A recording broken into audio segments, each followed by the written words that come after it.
A skirt's not so bad. T. Conan Doyle. Summary. A butterfly flaps its wings, and Harry Potter ends up taking the place of Pansy Parkinson via Polyjuice rather than Gregory Goyle. She discovers being a girl is pretty great, in her view. She's a little kinder to herself, a little more confident, and that makes all the difference. Starts in Year 2, currently in Year 6. Chapter 1, Year 2, Chapter 1. Chapter text. A skirt's not so bad. Chapter 1. Goyle's gone home for Christmas? Harry asked, as he and his two best friends, Ron Weasley and Hermione Granger, sat in a disused girls' bathroom. It was a cold, damp place even in autumn. In winter, it was a wonder they could stand to be inside there for more than a few minutes. When the cauldron they'd hidden there was on the flame it was a little better, but plenty of the arcane steps to create it required a cold cauldron. The plan's ruined, then Ron said dejectedly. Well, not necessarily, Hermione said, looking at Harry and Ron a little oddly. Harry, recognizing that expression, felt that there was a but coming. Pansy Parkinson's parents had some kind of emergency, and so she's staying for Christmas too, Hermione continued. But we can't be Pansy, Ron said. Didn't the book say that cross-gender polyjuice wasn't recommended? Harry asked, thinking back to a hazily remembered passage. That was for long-term use. You should be fine if it's just for an hour, Hermione said. I dunno, Hermione. Being Crabbe and Goyle is one thing, but being Pansy Parkinson, Ron said. I guess catching the heir of Slytherin is more important than having to bear being Pansy Parkinson for an hour. You be Crabbe, Ron, Harry said after he gathered up his courage. His mind was racing at the thought, it seemed wrong to him somehow, something extra forbidden. Still, half-remembered rants by Uncle Vernon about queers wasn't really worse than what they were planning to do, and one thought to poor Colin Creevey lying petrified gave Harry the resolve he needed. That does bring up a problem. I already have my hair, and I had a plan to get Crabbe and Goyle's, but even Pansy Parkinson isn't thick enough to fall for it, Hermione said. Her voice had an unusual note of venom, and Harry thought that Hermione had the potential to be quite nasty if she wanted to be. What's your plan for Crabbe then? Ron asked. Leave a cupcake dosed with sleeping potion out with him to find, Hermione said, shrugging. Harry and Ron both shared a look of shock. Blimey, remind me to never make you mad again, Ron said, and Hermione gave a sort of bashful smile. So what should we do for Pansy? Harry asked. How's your stunning spell, Harry? Hermione asked. What? You were there in Quirrell's class. None of us could do more than make each other a little sleepy with it, Harry said. I dunno, mate, you made me pretty bloody drowsy with it, Ron said. I think you might be able to pull it off with practice, Harry. If you can stun her from beneath the invisibility cloak, I can dose her with a mix of sleeping potion and forgetfulness draft that should make sure she doesn't remember it, Hermione said, her face wrought with determination. How are we going to get her alone, anyway? Harry asked. Easy. She goes to the owlery after dinner most nights. With most of the castle gone, it should be easy to get her alone and stun her from under the cloak, Hermione said.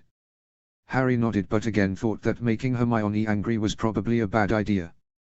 Might be a useful thing to know how to do with the air running around, stunning, Ron muttered. I don't think I'm going to stun Slytherin's monster, Ron, Harry said. I reckon you could stun Malfoy, though, Ron said with a grin. Harry couldn't help but grin at that thought.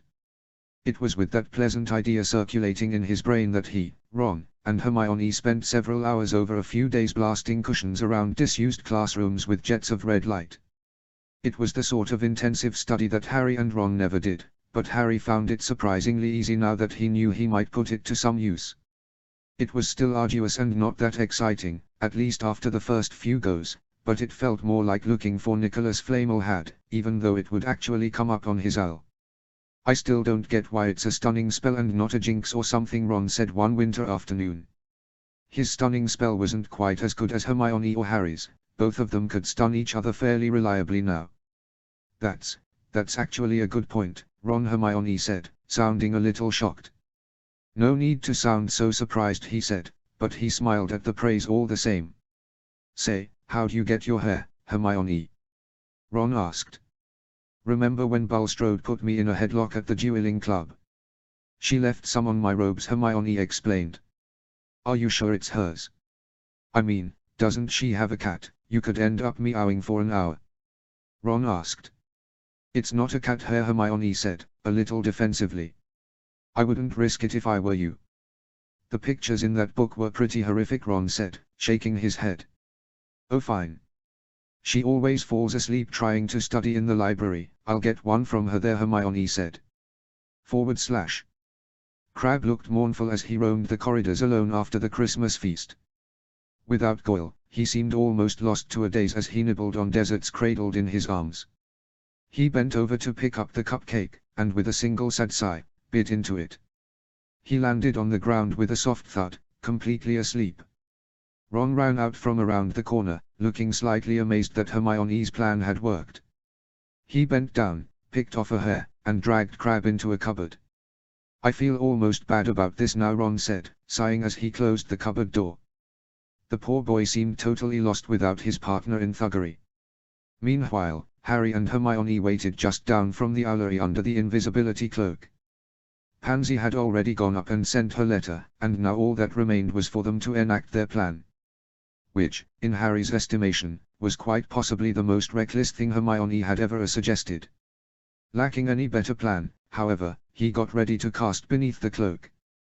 Pansy walked down, and then past the pair of Gryffindors. She seemed happy at whatever letter she was clutching, and was almost skipping. That seemed, to Harry, to be a little like Snape being nothing but polite and friendly, a sure sign of danger. Stupefy! Harry shouted as he threw off the cloak. Before Parkinson could even begin to turn, a jet of red light slammed into her back. She tumbled forwards, knocked out as surely as if Dudley had landed his hardest punch to the side of her head. Hermione rushed forward, quickly turning the girl over and pouring the 2 tiny vials of potion down her mouth. Harry then bent down and, a little awkwardly, plucked off her hair. Without a word between them, Hermione took Pansy's legs and Harry her arms as they stuffed her somewhat inelegantly into a broom cupboard. They all met back up in Moaning Myrtle's bathroom, where Hermione handed out vials full of disgusting-looking potion and sets of spare uniforms taken from the laundry, and a pair of her own shoes, charmed to fit Pansy, for Harry. Glad it's not me wearing a skirt, mate. Be almost worse than being Pansy for an hour, Ron said, as he ventured into a cubicle. Yeah, Harry said, trailing off. He for one felt a little nervous, but the idea didn't seem so awful to him. It was only a skirt, how bad could it be? Before he could find out, though, he had to take some Pansy Parkinson-flavored polyjuice and that he was dreading. He dropped the hair into the vial, and it instantly became violently pink. Still the same disgusting sludge, but no, it no longer looked like sewage. It only smelled like it came from a sewer. It'll be worth it when we find out Malfoy's the heir, Harry thought to himself. Then he looked at the girl's uniform, neatly folded next to him. Here, alone, he could admit to being a little curious. Harry downed the entire potion with a single gulp. It tasted acrid as if he'd just swallowed some chemical concoction. His insides writhed, and for a single moment, he feared that Hermione had got the potion wrong. Then he felt his bones begin to move, a feeling much worse than even the Skelegro he'd taken after Lockhart had vanished all the bones in his arms. His entire body seemed to burn and melt, reshaping itself rather violently. Then, as quickly as it had begun, the entire experience was over. Harry was standing there, but in the mirror stood a dark-haired girl with a pug nose. Far from the sense of wrongness most Ponte potions had said he should feel, Harry felt only an odd sense of, well, rightness. His uniform was tight in some places and oddly loose in others. Pansy was not quite as fit as Harry, but nothing about being Pansy Parkinson felt wrong in the slightest. Avoiding looking in the mirror as he did so, Harry quickly got changed into the girl's uniform. It was mostly the same, and although the Slytherin tie felt wrong, nothing else about the uniform did. Absorbed by a kind of manic energy, Harry spun around quickly and marveled at the skirt. That was not as awful as Ron had said it would be. That was fun. Oh, you ready in there, mate? Ron said, in Crabbe's voice. Yeah, just let me get these shoes on, Harry replied and marveled at how Pansy's voice sounded. Then he thought about Colin Creevey and all the other petrified kids. What if the heir came after Hermione, and went out of the store? As fun as this was, Harry thought, he still had an air to catch. Chapter 2, Year 2, Chapter 2. Chapter text. Merlin, that's odd, Ron said as Harry and Hermione exited the cubicles. Harry was struck by just how large Crabbe was up close, and the slightly intimidating fact that Millicent Bulstrode was even bigger. In her case, Harry thought, it was less fat and more bulk. It's a good thing you made me get another hair, Ron. I put the one I got at the dueling club into some polyjuice and it was definitely not from Bulstrode, Hermione said. Honestly, this isn't nearly as bad as the book said, Harry muttered. He felt almost an embarrassment at that, as if he should feel bad. But if you can't be honest with friends who'd risked their lives to help you, who could you be honest with, Harry thought. Really, mate? I guess it's not so bad for some people or something, Ron said, a little awkwardly. It didn't. Oh, we're wasting time. We need to get going, we only have an hour, Hermione said. You find out where the Slytherin common room is, Harry? Ron asked, unusually eloquent for Crabbe. Followed Malfoy yesterday, Harry began, only for Hermione to interrupt. We all need to start speaking like the people we look like. Harry, speak like a catty bully. Ron, speak like even more of an idiot, and I guess I need to speak mostly in grunts, Hermione said.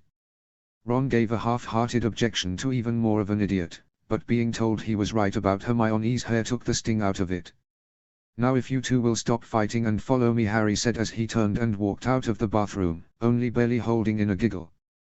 Pansy Parkinson might not be so ugly when Harry looked like her nose wasn't really that bad, but she certainly was as bad as Draco in her own way. Aside from setting a monster loose on the school, Harry didn't think Pansy had done that. That's downright unnatural, that is, Ron muttered as they all made their way down into the dungeons. Hurrying down the steps in unfamiliar shoes was a little difficult for Harry, but his natural agility and quick reflexes kept him from any falls. Harry had followed Malfoy under his cloak the day before, and he quickly led the trio through the dungeons. He hadn't got close enough to overhear the password, so they'd need to find another Slytherin to follow. Unfortunately for them, the first person they found wasn't a Slytherin. Miss Parkinson, what are you doing out of bed at this hour? And you, Crabbe and Bulstrode? Percy Weasley asked, hands on his hips. He sounded like a male version of Molly Weasley, and Harry was seized by a sudden mad impulse to laugh. He managed not to, but it was close. What's it got to do with you, Weasley? Down here looking for a handout from some real wizards. As it's not curfew yet, I suggest you go back to your Muggle studies books, Harry said, and felt unclean as he said it. You should show more respect to a prefect, Parkinson. 10 points from Slytherin, and get back to your common room. It's not safe out here at night, Percy said. Nobody's going to attack 3 purebloods down here, Weasley Draco Malfoy said, as he stepped around a corner. Be that as it may, Mr. Malfoy, off to your common room before I take more points, Percy said, a little flustered. The trio followed Malfoy as he walked off, and they heard him mutter something foul about blood traitors as he led them away. Where have you been, Pansy? You can't have been hanging around with these two oafs, Draco said. Obviously not. I ran into them on the way down from the owlery, Harry said, flicking his long black curls as he spoke. That was fun, Harry thought. That Peter Weasley, what a suck-up. Thinks he's going to catch the heir of Slytherin single-handedly by skulking outside our common room, Draco said, and Ron corrected him with a muttered Percy that Draco didn't seem to notice. Good thing you came along and saved us when you did, Draco, Harry said, trying his best to imitate Pansy's sycophantic tone. I'm sure you'd have handled him, Pansy, pure blood. He's just another one of those dirt-poor blood traitors, Draco said, uttering the password as they neared the concealed stone door. It opened to reveal a room very different from the Gryffindor common room. It was long and low, lit by hazy lanterns and a flickering fire. The green couches were immaculate leather, rather than the cozy if battered cloth of the Gryffindor common room. That reminds me, though, I have something to show that should make those points sting less. I'll be back in a moment, Draco said, walking towards the boys' dormitories.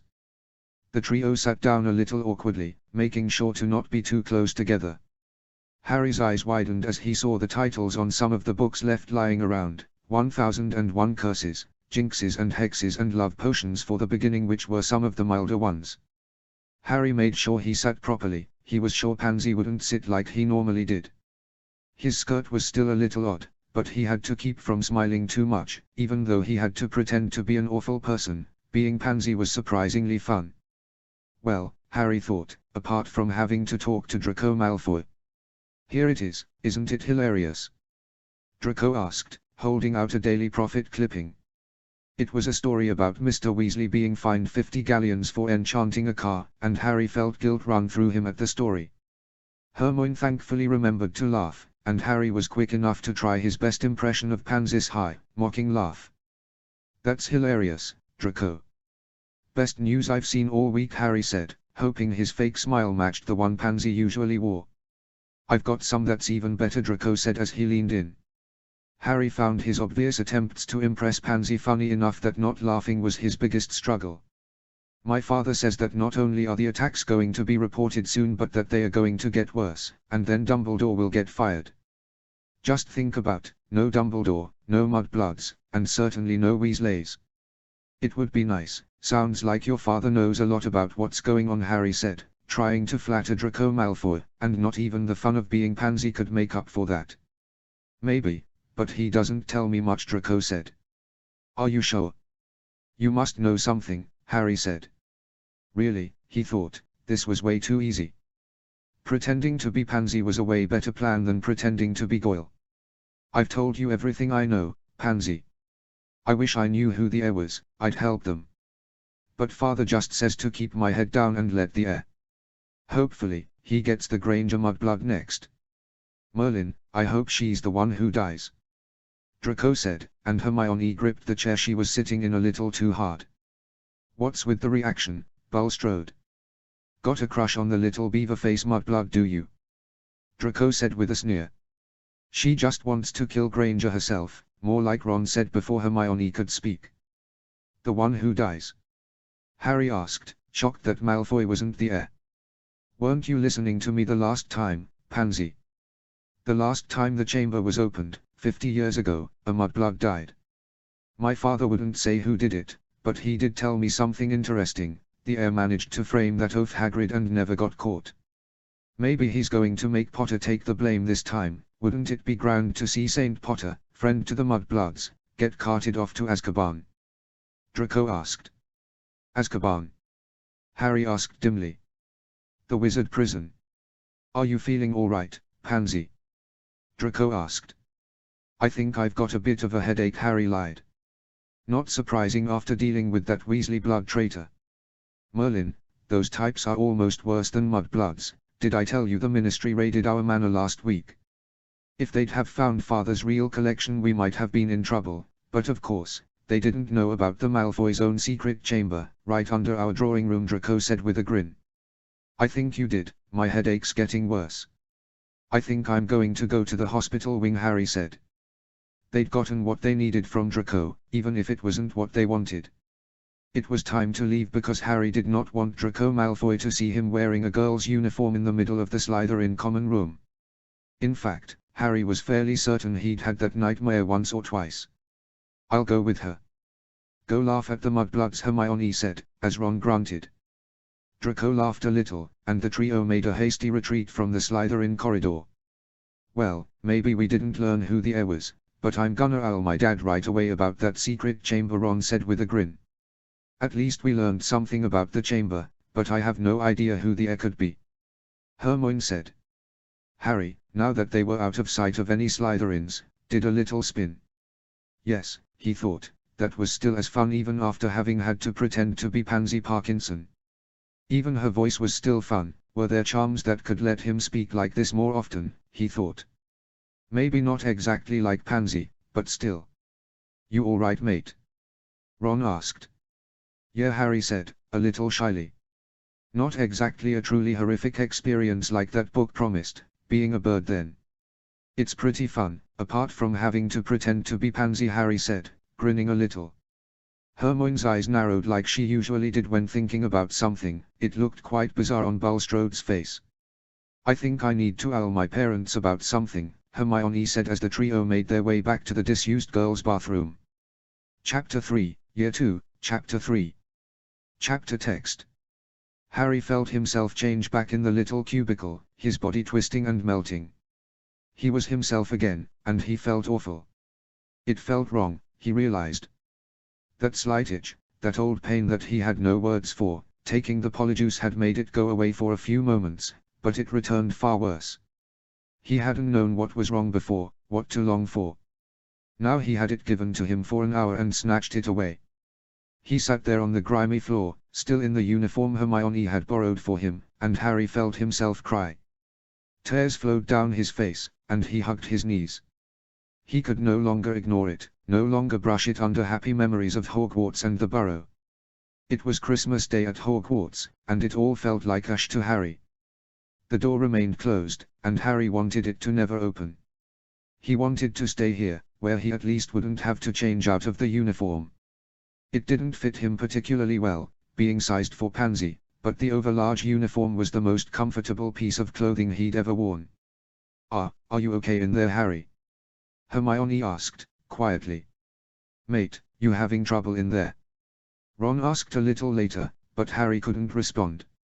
He might have been able to put it into words in his head, but how could he say them? His friends would laugh at him, think him a freak. He was a freak, he thought. Uncle Vernon had been right after all. "It's wrong," Harry muttered to himself through the tears, over and over again.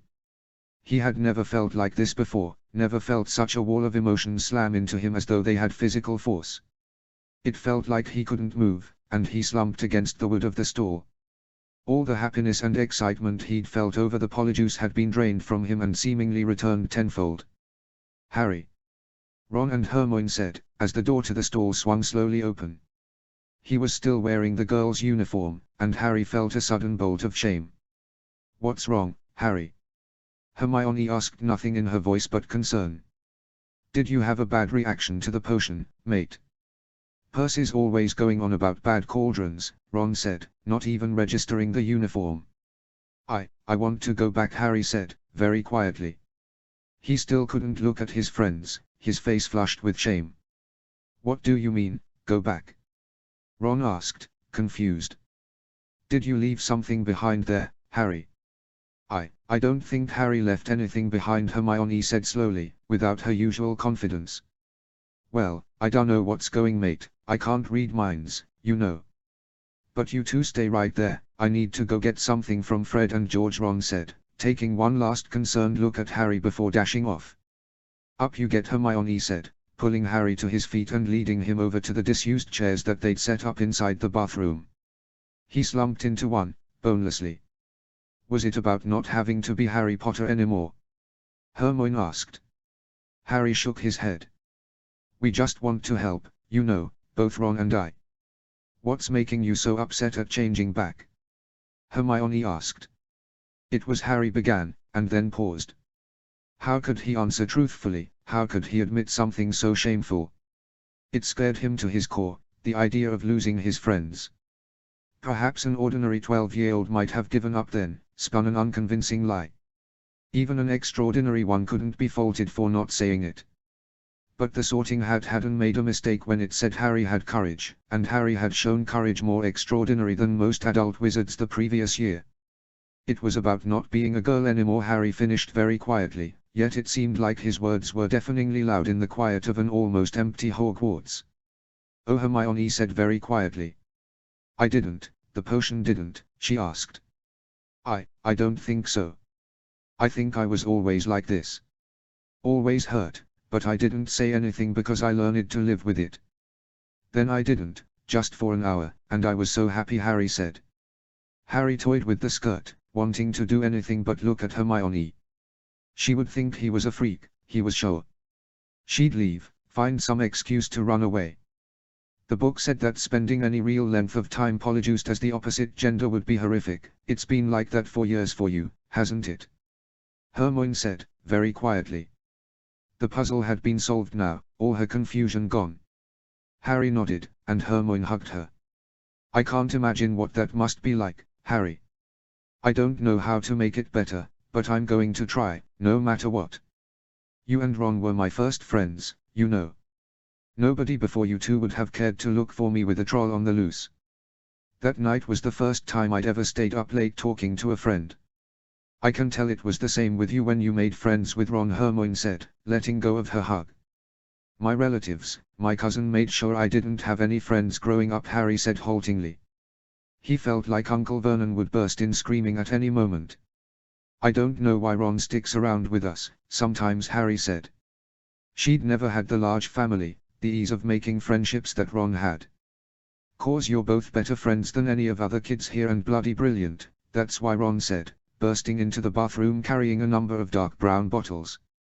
I'm not, Harry began, only for Ron to cut her off. Yeah, you are. Forget about all that boy who lived stuff. You're the youngest Seeker in a century, and you damn well would have won the cup last year if you hadn't been busy saving the wizarding world. Ron said, raising his voice. He looked a little red for a moment and then spoke again. Anyway, it's still Christmas. No moping allowed. I got these from Fred and George, Ron said, offering Harry and Hermione one of the bottles each. They both took it warily. What is this stuff? Harry asked. Butterbeer. You have to be 13 to buy it, but I figure what's a few months either way after making Polyjuice? Ron said, grinning. Harry tried a little bit and found that she liked it. It had a pleasant sort of warmth to it, but only a little. It was sweet too, and Harry had to stop herself from laughing when she saw Hermione enjoy it. Oh, all right, Hermione said, blushing a little as she drank the butterbeer. So, Harry, what's with the new style? Ron asked, a little nervously. It just feels better, Harry said, admitting it aloud. It's making you feel better, yeah? Ron asked, and Harry nodded. Good, he said, and drank more butterbeer. I'll need to return that one, but you can borrow one of my old uniforms if you like. It should fit you, Hermione said, softly. Are you sure? Harry asked, unsure of herself. Of course, Hermione said. There's no one in the common room, Fred and George are up in their dormitory. You two could go get it now if you like, Ron said. So the three of them set off, finishing their butterbeers on the way. They were all a little giggly by the time they reached the portrait hole. Butterbeer was only very mildly alcoholic, but they were 12. I'll stay down here, Ron said, a little awkwardly as Harry and Hermione walked up the staircase to the girls' dormitories. Harry realized just as she finished walking up that she'd never been up here. Hermione smiled as they reached the top of the stairs, and turned towards Harry. Seems you're still a girl in Hogwarts eyes, Harry, Hermione said, smiling. What do you mean? Harry asked. The staircase doesn't let boys up. Turns into a slide and makes noise, Hermione said, as she opened the door to her dormitory room. Harry was still a little shocked as she walked in. It looked an awful lot like the boys' dormitory, as it turned out. Still, there were differences. She might be a girl, she thought, but that signed Lockhart poster made her gag. Hermione handed Harry the uniform, and they made their way back downstairs. Fred was there, looking at Ron very oddly, and then at Harry even odder. How'd you manage to get up that staircase, Harry? Fred asked, completely ignoring the girl's uniform. Because I'm a girl, she said without thinking, and felt her cheeks go scarlet just afterwards. Never thought of that one myself. Fred said and went back up to the boys' dorms. Well, ask obvious questions and get obvious answers, he said, lightly chuckling to himself. Harry slept a little easier that night, and the night after. Everything wasn't better at once, but she could see it getting better someday, and for now, that was enough. 2 days after Christmas, Hedwig arrived at Hogwarts with a reply from Hermione's parents. Harry wasn't sure what Hermione had written to them about exactly, only that they might know about Harry's situation. The trio took the letter up to the second-year boys' dorm, and began to read. Chapter 4, Year 2, Chapter 4. Chapter text. Dear Hermione. We were very concerned about your friend, it sounds like they were having a tough time. It's not really an area we know much about, but we reached out to some friends of ours who reached out to friends and so on. Mr. Gould and his partner, from down the street, ended up being the most helpful. Obviously what we can tell about your friend from a letter is limited, but they told us much more about what your friend's condition might be and put us in touch with a specialist doctor. We're still waiting to hear back, but based on our wizardized retelling of your description of the school staff, Mr. Gould suggested that your friend broach the subject carefully with Madame Pomfrey. Hopefully, wizards have some instant cure that will make your friend feel better. Love, your parents. Well, I'm confused. Is this Muggle stuff? Why do they want you to speak to Madame Pomfrey? Ron asked, looking at the letter. Specialist doctor? Harry asked, also a little confused. Well, to be honest with you, I'd heard a little about something in the Muggle world that sounded a little like your problem, Harry. Sometimes it wasn't, Hermione said, but trailed off. Harry and Ron looked at her, and she gathered the courage to continue. Sometimes it wasn't the most flattering things being said. But they were basically Muggle equivalents to the Malfoys, so you shouldn't listen to them, Hermione finished. Muggles have Malfoys too. Ron said, sounding a little shocked. I'm afraid the wizarding world doesn't have a monopoly on rich inbred bigots, no, Hermione said. What do I say to Madame Pomfrey, anyway? I mean, she's nice and all, but how could I bring up the potion? Harry said. Well, you know, so long as you don't say the specific potion and let her fill in the gaps, I think you'd be alright actually. She basically never gets kids in trouble so long as they come to her when someone's hurt. Say, Hermione, what do they mean by partner in that letter? Doesn't sound like a business partner, Ron said. His, romantic partner. Mr. Chen. They can't get married, so, Hermione said, blushing a little. Oh, I've got a cousin like that. Lives with a nice lady, Mum invites them round to dinner sometimes. Says neither of them can cook, Ron said, shaking his head. Ha, Harry said. She'd known about couples like that, of course, but mostly through her relatives' snide comments. She habitually believed the opposite of whatever the Dursleys said, but it was nice to have confirmation. Later that day, the trio headed down to the hospital wing. Aside from the petrified students and Madame Pomfrey, no one else was there. Hermione looked at Harry. Would you like me to explain, at least about the potion, Harry? Hermione asked, and Harry felt relieved. It would be an awkward enough conversation without having to talk about the potion. Yeah, thanks, Hermione, Harry said. And what are you three doing in here? I know Mr. Potter is a frequent guest, but I'd rather hoped not to see him again this year, Pomfrey said, though she smiled at the three of them. She could be brisk, but she was generally a friendly sort. Out of, academic curiosity, I may have brewed a potion capable of turning one person into another physically for a short time, and Harry may have tried some, as a female student, and been quite distressed, Hermione said. Found being a girl quite distressing, Potter? Not to worry, that's normal, and you should start to feel better now that you've changed back, Pomfrey said. No, Madame Pomfrey. I only started to feel bad after it ended, Harry said, nervously. It was an embarrassing thing to talk about, especially to an adult. After it ended. And you felt no distress during the transformation? Pomfrey said, sounding quite bewildered. Why, yeah. It was kind of nice, Harry said, nervously. Well, I've seen quite a few students who ignored the warnings and tried out some polyjuice, and don't think I don't know what that potion you're referring to is, young lady. It's mostly been for the distress caused by the transformation. Not for any who were distressed it ended. I must admit I don't know what this could mean, but why don't you two go wait outside and I'll ask Harry here a few more questions, Pomfrey said, and Ron and Hermione exited the hospital wing.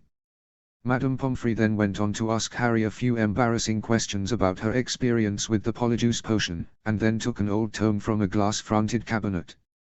Now, I think there may be some records. Here we are. Celestina Harrow, a well-known mediwitch from the 17th century who wrote in her diary that she was born with the body of a wizard, but upon taking the form of a friend with polyjuice felt quite strongly that she should instead have that of a witch.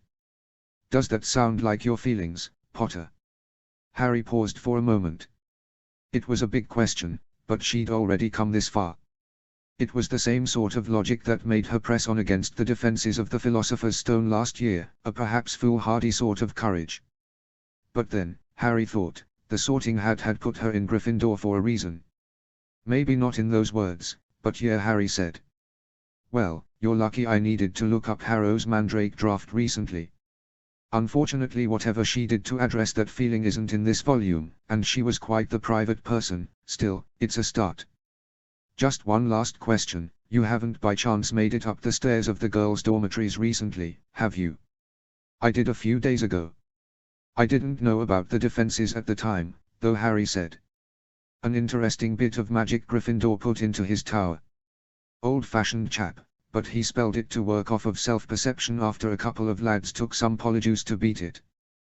Professor Flitwick usually tells that story in our year, so make sure you act surprised, Potter. In any case, I will need to consult with some others before I have something for you, without mentioning your name, but we should be able to work something out, Pomfrey said, and Harry felt a wave of relief wash over her. Neither the Muggle nor the Wizarding World had offered an immediate solution, but it seemed like there would be one in time to stop her from growing a beard or a deep voice, or anything awful of that sort. So how'd it go, mate? Ron asked as they walked back to the tower. Pomfrey found out someone it had happened to before, the witch who invented the Mandrake Draft. She doesn't know what that witch did, but she thinks she might be able to help me in a little while, Harry said, beaming. I think that's the happiest you've been all. What's all this water? Hermione said as they rounded a corner. Moaning riddles flooded her bathroom again, most likely, Ron said. We should probably go calm her down, Harry said, feeling sorry for the ghost. She might be annoying, but Harry reckoned being Moaning Myrtle would be a pretty unpleasant existence. The trio held up their robes and ventured past the corridor where Filch's cat had been petrified, and then into the bathroom itself. Who's come to throw things at? Oh, it's you three. Feeling all right, Harry? Myrtle said, which threw Harry completely off guard. Yeah. Thanks, Myrtle. Were people throwing things at you? Harry asked. Here I was, minding my own business, and someone threw a book at me. Who throws a book at someone minding their own business in a U-bend, honestly? Myrtle said, and Harry looked over in the direction that Myrtle pointed. There was a sleek black book lying there, the title side down. The strangest thing about it, though, was that it seemed to be completely dry. Indeed, Harry saw how the water seemed to be held just away from it. That's odd, Hermione said, as she picked the book up. Are you crazy, Hermione? That could be dangerous. Ron shouted, knocking the book out of her hands. Hermione looked up in surprise before she put her hands to her mouth in horror.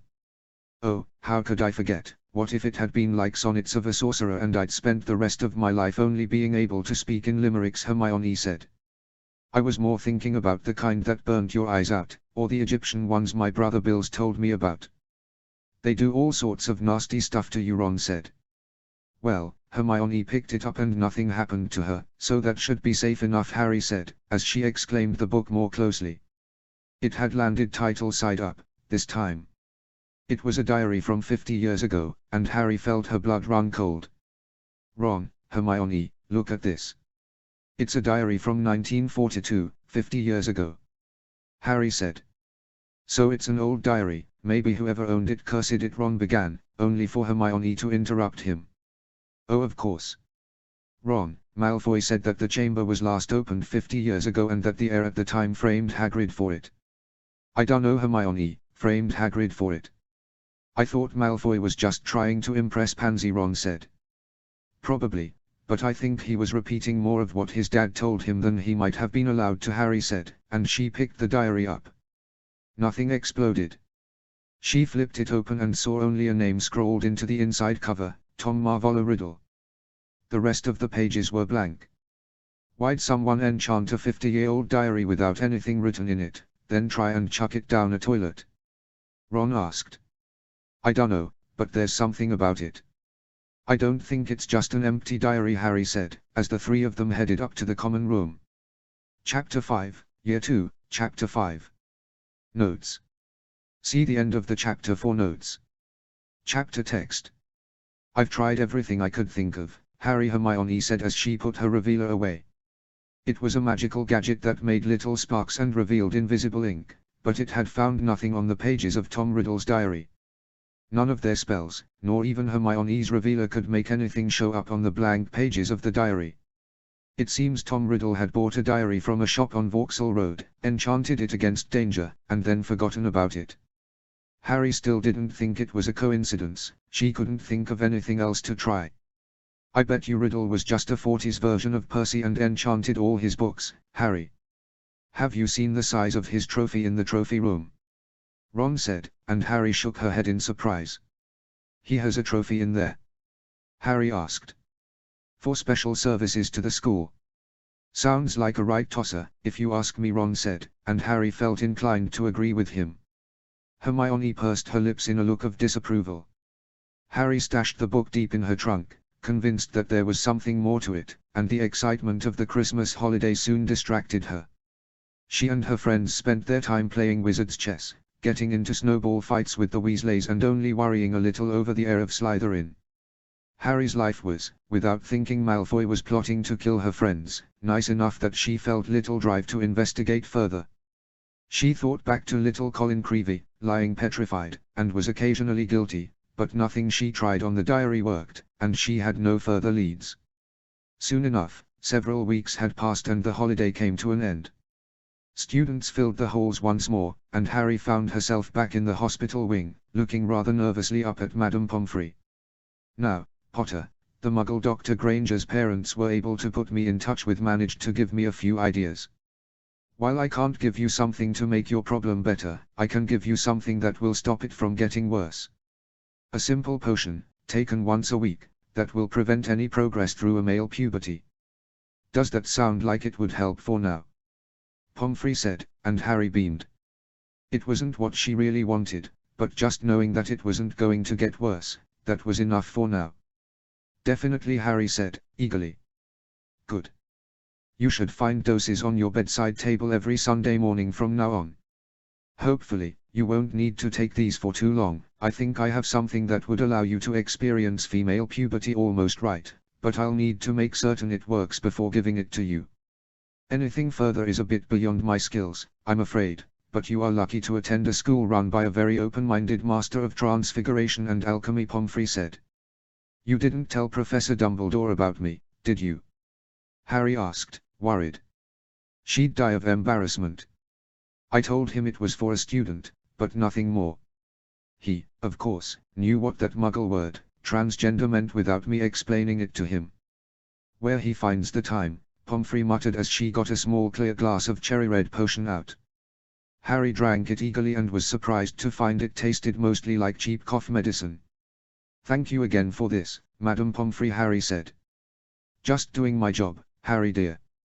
I'm just glad to see you in here for a good reason, rather than another near-fatal act of heroics. Now, off you scamper, Pomfrey said, smiling.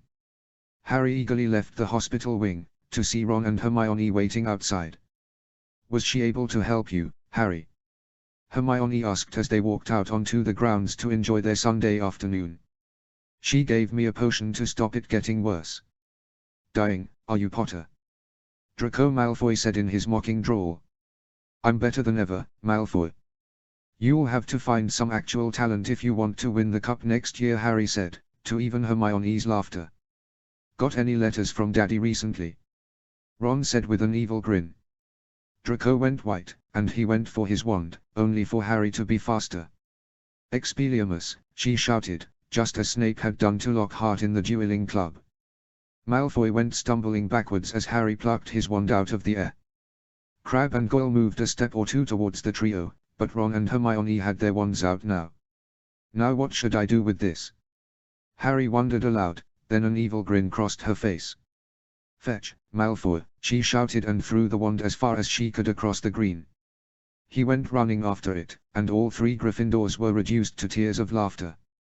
I'll get you for this, Potter, you and your pet Mudblood. Draco shouted, but Harry found it hard to be intimidated by Draco Malfoy after finding out he wasn't the heir. She wasn't laughing a little more than a week later, however, when Hermione showed her the front page of the Daily Prophet at breakfast. Exclusive, Potter Parseltongue. Explosive allegations coming out of Hogwarts School of Witchcraft and Wizardry have rocked this reporter. It seems that the fabled boy who lived is more than a hero and a Quidditch sensation, he might be a dark wizard in the making. Multiple sources, pureblood and Muggle-born alike, have confirmed to this reporter that Britain's boy hero displayed the dark talent during a school-sanctioned duel. Some of the students I spoke to claimed Potter was trying to stop a summoned snake from attacking another, uninvolved student, whilst others, who this reporter must sadly judge as both more numerous and more credible, claim he was egging it on. This news surely raises new questions as to the events of that fateful day almost 12 years ago. Is the unknown power that let our hero defeat he who must not be named darker in nature than some, especially Albus Dumbledore, have led us to believe? This reporter can't answer that question right now, but it is my promise to you, our devoted readers, that I will continue to search for the truth no matter the opposition. Continued page 5. More Potter news in the sports section, page 78. Rita Skeeter. I bet you anything Malfoy's behind this, Ron said, looking a little apologetic for having started their fight a week ago. Don't beat yourself up over it, Ron. Half the school thinks I'm the heir of Slytherin already, Harry said, focusing on arranging her bacon, toast, and eggs into a sandwich. This could be bad, Harry. Lots of people read Skeeter, Hermione said. Even if they do, Hermione, not like I can do anything about it, Harry said, and then ate her sandwich. She'd need it for today's first lesson, defense with Lockhart. He'd been making worrying rumblings lately about a Valentine's Day pick-me-up for the school. Harry thought that there might be worse things in life, but only barely. Now class, today we're going to be examining how I bravely banished the Bandon Banshee. Now we'll need a volunteer from the girls to play the part, Lockhart said, as just about every girl in the classroom raised their hands. Ron made an audible gagging noise, and Harry agreed with him. After an hour of excruciatingly boring performances from one of Lockhart's books, as all his lessons had been after the Pixie incident, Harry was almost looking forward to potions. Harry, mind hanging back for a little chat? Lockhart said as students began to depart. Harry sighed, but sat back down. There's a good lad. Now, about that story in the paper, clever work my boy, clever work indeed. Why, I should have seen it earlier. You're a growing young man, and the squeaky clean hero image didn't fit. What a way to add a little edge. You know, I'm sure I could get you a word with Rita, Lockhart said, and Harry felt like she'd been punched in the gut. People still called her Mr. Potter and he, since the only students she'd told about her being a girl were Ron and Hermione. But this hurt. And no thank you, Professor, Harry said, and scampered to leave the classroom. In her haste, though, she knocked over one of her inkpots. It went tumbling and ink stained the bottom of her bag. She quickly managed to get her books out of harm's way, but she felt despair as she noticed that book in the bottom of her bag. Tom Riddle's diary was soaked with ink. Hastening from the classroom before Lockhart could try and help her, Harry noticed with fascination as the ink seemed to be sucked up into the diary. Harry suddenly felt very stupid for not trying to write in the diary before now. She'd have to catch up with Ron and Hermione, and then they could test it out that night. Late that night, the three of them sat in their pajamas around a table in the common room, lit by the dying fire. Everyone else had gone to bed, and so they had an excellent chance to examine the diary. Are you sure about this, Harry? Hermione asked. I saw it suck up the ink. I think we should at least try writing in it, Harry said. Don't blame me if you end up cursed, mate, Ron said. Harry rolled her eyes, dipped her quill in some more secure ink, and began to write. My name is, she began, only to pause. Harry was a boy's name. She wasn't sure if she wanted to change it, especially since there wasn't an easy female equivalent, but it still felt a little odd. Harry Potter, she continued. Maybe she could talk to Hagrid, find out if her parents had had any names ready for a girl, she thought. All three of them felt their eyes go wide as the ink sunk into the page, and new words formed in reply. Hello, Harry. My name is Tom Riddle. How did you come by my diary? It asked, and Harry looked at Ron and Hermione. I told you we should write in it, Harry said with a grin. Blimey, that's not something you see every day. How's it doing that, Hermione? Ron asked. I don't know, Ronald, Hermione said. I found it in a toilet. Someone threw it at a ghost, Harry wrote. Then it is to both our good fortune that I recorded my memories in a form far more durable than ink and paper.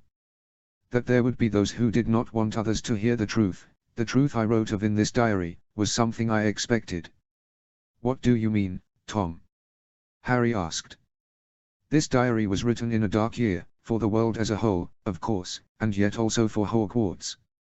War did not touch us in these hallowed halls, but darkness did, and there are those who would do terrible deeds to prevent that truth from being known.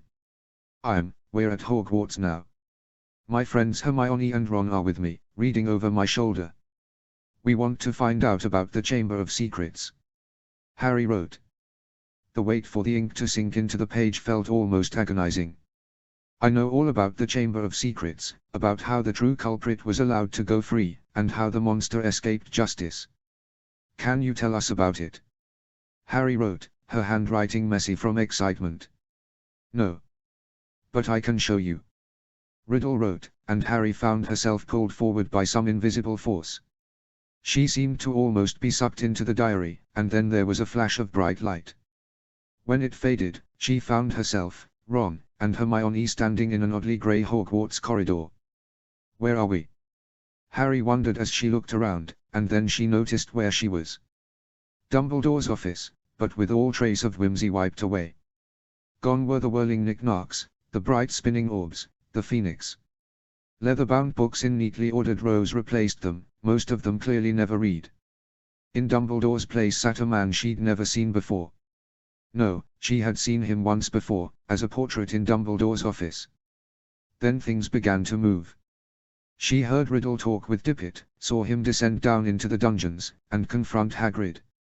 Saw him raise his wand and say Bombarda in his cruel drawl, saw Hagrid leap in front of the curse to protect a dog-sized spider.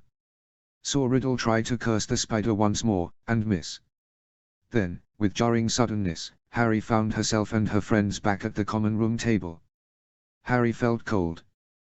Combined with what she'd learned from Malfoy, the diary trying to show her that vision could only mean one thing. 50 years ago, it was Riddle, Harry said, not quite believing it. He'd sounded so noble as the diary, but she couldn't see any other way Hagrid could have been framed. Riddle had opened the Chamber of Secrets, killed someone, and gotten away with it. Must have been. Only one question though, Harry. Where's the diary? Ron asked, and they all looked down. Where the diary had been sitting was only a spilled ink pot, and a rapidly drying stain. Notes. I'm not going to repeat scenes that would just be word for word from the books. Chapter 6, Year 2, Chapter 6. Chapter text. It can't have just got up and moved by itself, Harry said. Obviously not. Someone had to have taken it while it was showing us the memory, maybe that's why it cut off so suddenly, Hermione said. I dunno, if Riddle really did do it, there might be something right after him cursing Hagrid that he didn't want us to see, Ron said, slowly. Harry and Hermione's eyes widened. I think you're dead on, Ron, Harry said. That still begs the question, who stole the diary? Hermione said. Who'd want to steal a blank diary? Ron asked. The heir of Slytherin, Hermione said, her face pale. But a Slytherin can't have gotten up here, Harry said, although as she said it she knew what Hermione's answer would be. Then the heir of Slytherin is in Gryffindor, Hermione said. Come off it, Hermione. The heir can't be a Gryffindor, the hat would send him straight to Slytherin, Ron said. He might have asked to come here, Harry said, quietly. She'd been too afraid to reveal this before, but holding on to it felt a little silly now that she had shared a much deeper secret. What do you mean? Asked. You can do that. Ron said. The hat wanted to put me in Slytherin, but the only Slytherin I knew then was Malfoy, so I asked it to put me in Gryffindor, Harry said. She looked at Ron and Hermione and was relieved to see that they didn't seem to be taking it too badly. Not every dark wizard was from Slytherin, you know. You know whose second in command was a Gryffindor, you know, Hermione said. Harry and Ron's eyes widened. I never knew that, Ron said. I guess we just need to keep an eye out for anyone acting oddly, then. And at least the diary gave us a few clues. We know who opened the chamber last time, and we know what house the heir is in this time. We'd never have known he was a Gryffindor if he hadn't stolen the diary, Harry said. Well, if it is a student. I reckon you might have had the right idea about dueling, Harry. Do either of you know what spell we were supposed to learn to protect ourselves at the dueling club? Ron asked. Harry didn't know, but she did give Ron's words some thought. Though she didn't rate her chances against a 7th year in a straight duel, Harry thought her stunner could probably knock even an adult out now. She'd gotten quite good at it when she'd practiced it to stun Pansy. The heir of Slytherin was a mysterious figure who could conjure monsters and fling deadly curses, but Harry thought she could probably stun anybody else in Gryffindor Tower in the back if she had her cloak on. I think I know a few, but even the easiest one is a third-year charm, and a proper shield spell is owl-level magic, Hermione said. Well, I won't manage it, especially not with this thing, Ron said as he held up his broken wand. But maybe you two could learn it. Might be a good idea, living in the same tower as the heir and all. None of them could disagree. In the end, they only occasionally practiced the charms. Homework and fun kept them far busier than they had been on the Christmas holidays. Harry and Hermione could deflect schoolyard jinxes and occasionally a disarming spell, but not one of their stunning spells. Harry wasn't keen to try out her defensive spells against the kind of dark curses the heir was likely to know, though she was still confident in her stun them from under the cloak plan. Despite the tension running throughout the school, the worst thing to happen in February was Lockhart's Valentine's Day celebration. Harry was inundated with singing valentines, all of which contained truly awful poetry. She did feel sorry for Ginny Weasley. While Ginny's was just as bad, she was just a starstruck kid. Harry didn't think she deserved being publicly humiliated for writing it. Harry and her friends tried to keep an eye out for the heir, but none of the Gryffindors seemed to fit. The trio quickly stopped following older students around under the cloak if they looked like they were sneaking off somewhere. Harry hadn't been aware that there was quite that much snogging going on at Hogwarts. She really didn't want to see Percy Weasley kissing Penelope Clearwater that passionately ever again. February turned to March, and then to April, and there were still no attacks. Harry had even begun to regain some social standing, and she half wondered whether the heir had just given up. Maybe he'd grabbed Riddle's diary back and decided that one close call was enough. That was Ron's theory, though Harry didn't think so. As their Easter holidays started, Harry and her fellow second years were given something new to think about. Forms for choosing their third-year electives had been given out. It suddenly seemed as if every relative, older sibling, and prefect in the world had begun to bombard them with advice. Hermione listened to none of it and simply signed up for every class. Ugh. I can't believe we have to take more classes, Ron said, as he and Harry pored over the lists of classes and their descriptions. Hermione was sitting next to them, her own form already filled in. Well, all of them are useful. Ancient runes is a little dry, but most permanent magic in Europe is still done in them, and arithmancy is used in everything from professional Quidditch to spell creation, Hermione said. Harry's felt drawn to the word Quidditch. Magical maths sounded a little intimidating, but she'd been pretty good at maths back in primary school. And, Harry thought to herself, making her own spells sounded like it could be cool. Care of magical creatures speaks for itself, of course, and though divination is a little unreliable, most scholars do think it works. I wouldn't recommend Muggle studies for you, Harry, but it might be good for you, Ron, Hermione said. If I have a question about Muggles, I could just ask you or Harry, Ron said, and Hermione smiled. Well, yes. But that means we could always help you with your homework, Hermione said. Harry thought that was a particularly devious little argument on Hermione's part.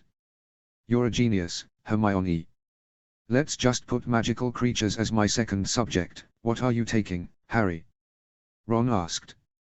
I'm trying to decide between arithmancy, magical creatures, and divination, Harry said. All of them sounded interesting to her. Telling the future sounded like it could come in handy one day, and given all the monsters she ran into on a yearly basis, knowing a little more about them sounded like a good idea. You know, it's not uncommon to take 3 electives. You could just take them all, Harry, Hermione said. Harry looked down at her form and considered. It would be more work, but she had found her classes and homework to not be too bad this term. Now that she wasn't feeling so weighed down by her bad feelings about her gender, she'd rediscovered a little bit of the excitement she'd felt reading her textbooks before coming to Hogwarts. She wasn't nearly as devoted to studying as Hermione was, but 3 electives didn't sound too bad. Yeah, I think I'll do that, Harry said, marking them down on her form. Taking 3 electives. That's a bit of a risk, mate. What if you hate one and have to keep it for years? Ron asked. You can drop one if you don't like it, you're only required to take 2, Hermione explained. Ron looked down at his form and marked runes a little shyly. Bill said the stuff about enchantments and wards and stuff was important, Ron said, blushing a little. Isn't he a curse breaker? Hermione asked, interested. He was also about as devoted to homework as you, Hermione, so I don't think I'll be breaking into pyramids for the Egyptian ministry after Hogwarts, but maybe I could do some of the easier ones. Go and break into old Roman ruins here or something. Still sounds pretty fun, Ron said. Harry didn't know what being a curse breaker meant, but it sounded exciting. Still, she thought her most likely option for a career after Hogwarts was probably professional Quidditch player. Although maybe she could hunt dark wizards for a job or something, she seemed to run into enough of them that maybe she should get paid for it. She briefly entertained a daydream of Harry Potter, captain of the Holyhead Harpies, English seeker and part-time dark wizard fighter. She'd win the World Cup and catch a Dark Lord for good measure. Harry? Ron asked. What, sorry, what'd you say, Ron? Harry asked. Never mind. At least we have care of magical creatures together, though. That sounds like it could be fun, Ron said, and Harry nodded. She then went back to her very pleasant daydream. Maybe she'd have a rivalry with the very pretty French seeker. Soon enough, though, a real Quidditch match turned up. Gryffindor vs Hufflepuff, and Hufflepuff had a new seeker. Cedric Diggory was rumored to be much better than their previous seeker, and Harry was actually a little worried. She had been trained into the ground by Wood, and it ate up so much time that she hadn't tried to think of who the heir might be in weeks. She, Ron and Hermione headed up to Gryffindor Tower on the day of the match. It was almost 11 already, and Harry would have to fly down to the pitch if she wanted to get changed in time. Then Harry heard a familiar voice, and her blood ran cold. Kill this time, let me rip, let me tear. Ron, Hermione, I just heard it again. I heard the voice again. Harry said, loudly. I don't hear anything, Ron began, only for Hermione to interrupt him. I need to go to the library right now. Hermione said, looking very much like she'd just figured something out and felt very stupid for not doing so much earlier. Wait, Hermione, you and Ron should go together. The heir knows we had the diary, Harry said, and her two friends nodded. Good thinking, mate. You go thump Hufflepuff and we'll handle this, yeah. Ron said, and then her two friends went running towards the library. Just in time, Potter. Wood shouted as Harry rushed out of the changing rooms with her Quidditch robes on. The team walked out onto the pitch, only to find pandemonium waiting for them. Students were rushing from the stands, and the teachers seemed to be leading them in the evacuation. Professor McGonagall. The match has been cancelled, McGonagall said, her voice oddly soft. Wood, take the team back to the tower, in the air, as quick as you can. Harry. I think you should come with me, she continued, and Harry felt confused. What had happened to cause all this, she wondered. When she got to the hospital wing, she felt sick. There, lying with the other petrified students, were Ron Weasley and Hermione Granger. Guilt raged through her.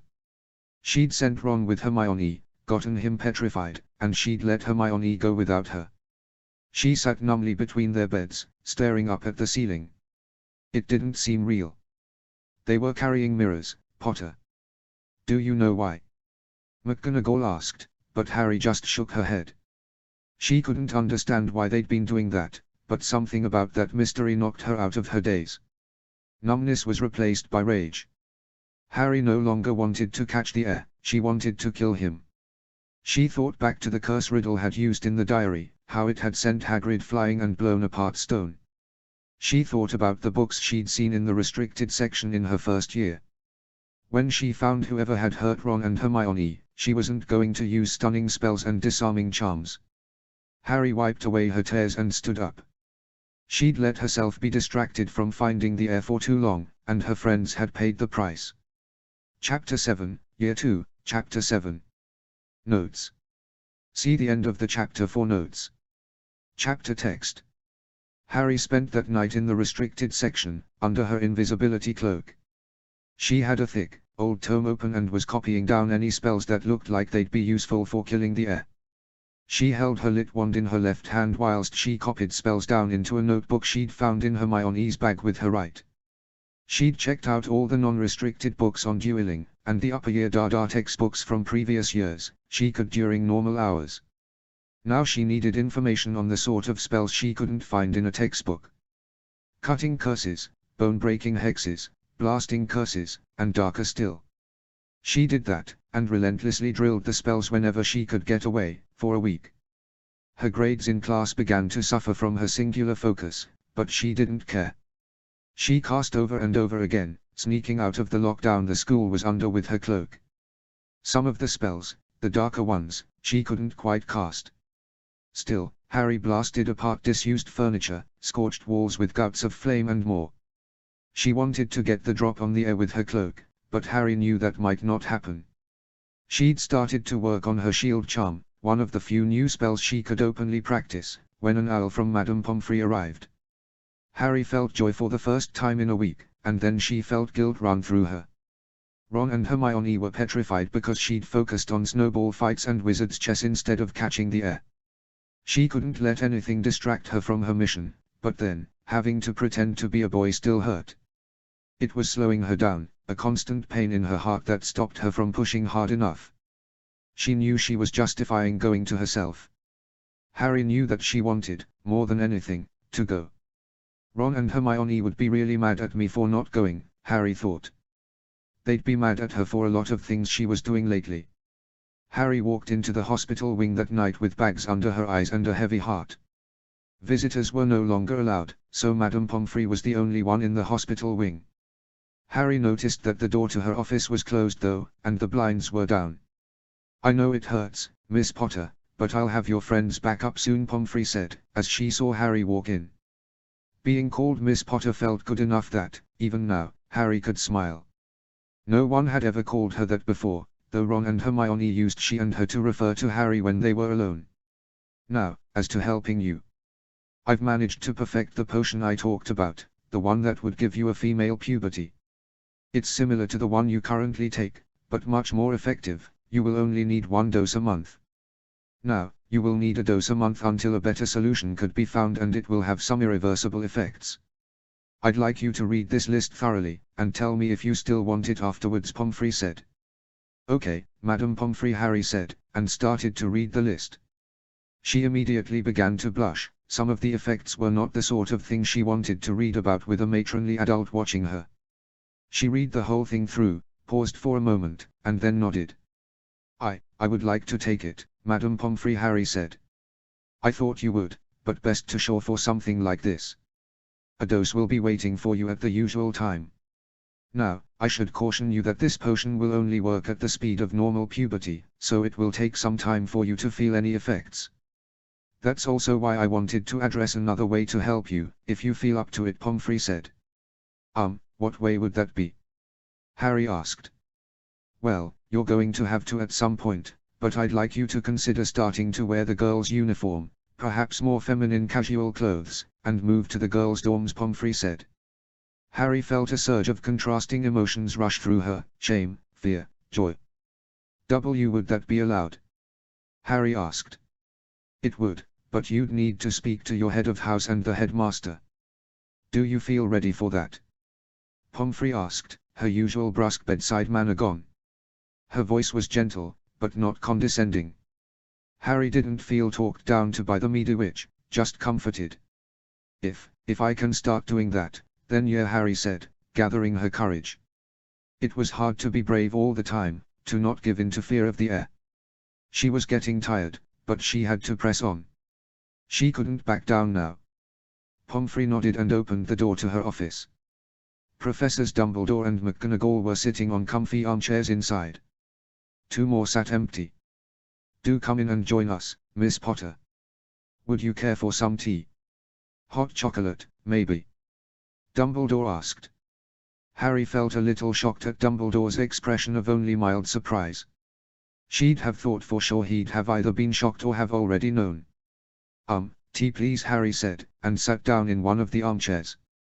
Dumbledore snapped his fingers, and a mug of tea appeared on a small table next to her chair. "Now Miss Potter, you do prefer Miss?" McGonagall asked, and Harry nodded.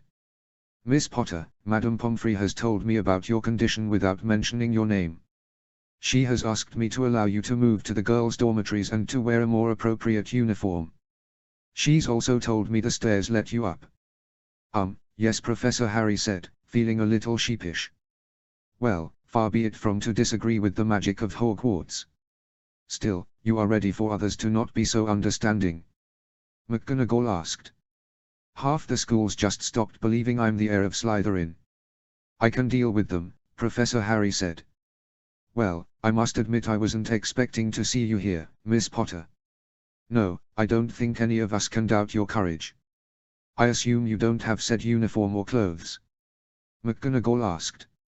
Hermione let me borrow one of her old ones, but I don't have enough to wear every day, Harry said. McGonagall nodded, waved her wand, and a tape measure flew out of the end and began to measure Harry. I'll have some owl ordered and ready for you there, then. One of your roommates should have an owl order catalogue for more casual clothes. Thanks, Professor Harry said, and she meant it. She was smiling now, really smiling, for the first time in a week. She knew she'd still hurt whenever she went to speak to Ron in class and he wasn't there, or when she expected to sit across from Hermione in the Great Hall and found an unfamiliar face there. Ron and Hermione would be back by term's end, though, and Harry promised herself that the heir would be dead by then too. I believe that is mine and Poppy's roles concluded. We should have things ready for you to move in tomorrow afternoon, Miss Potter. Do take care of yourself, though. Ronald and Hermione would hardly want you to get hurt alongside them, McGonagall said, as she and Pomfrey left. They closed the door behind themselves, and Harry wondered what Dumbledore wanted to talk to her about. I'm afraid most of our conversation tonight won't be so pleasant, Miss Potter. If I may ask, do you still go by Harry? Dumbledore said, and Harry gulped.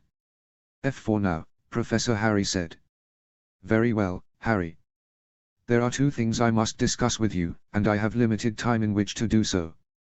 We shall start with the least serious, that being your nightly excursions to the restricted section, Dumbledore said, and Harry felt dread. How, she'd been wearing her invisibility cloak the entire time.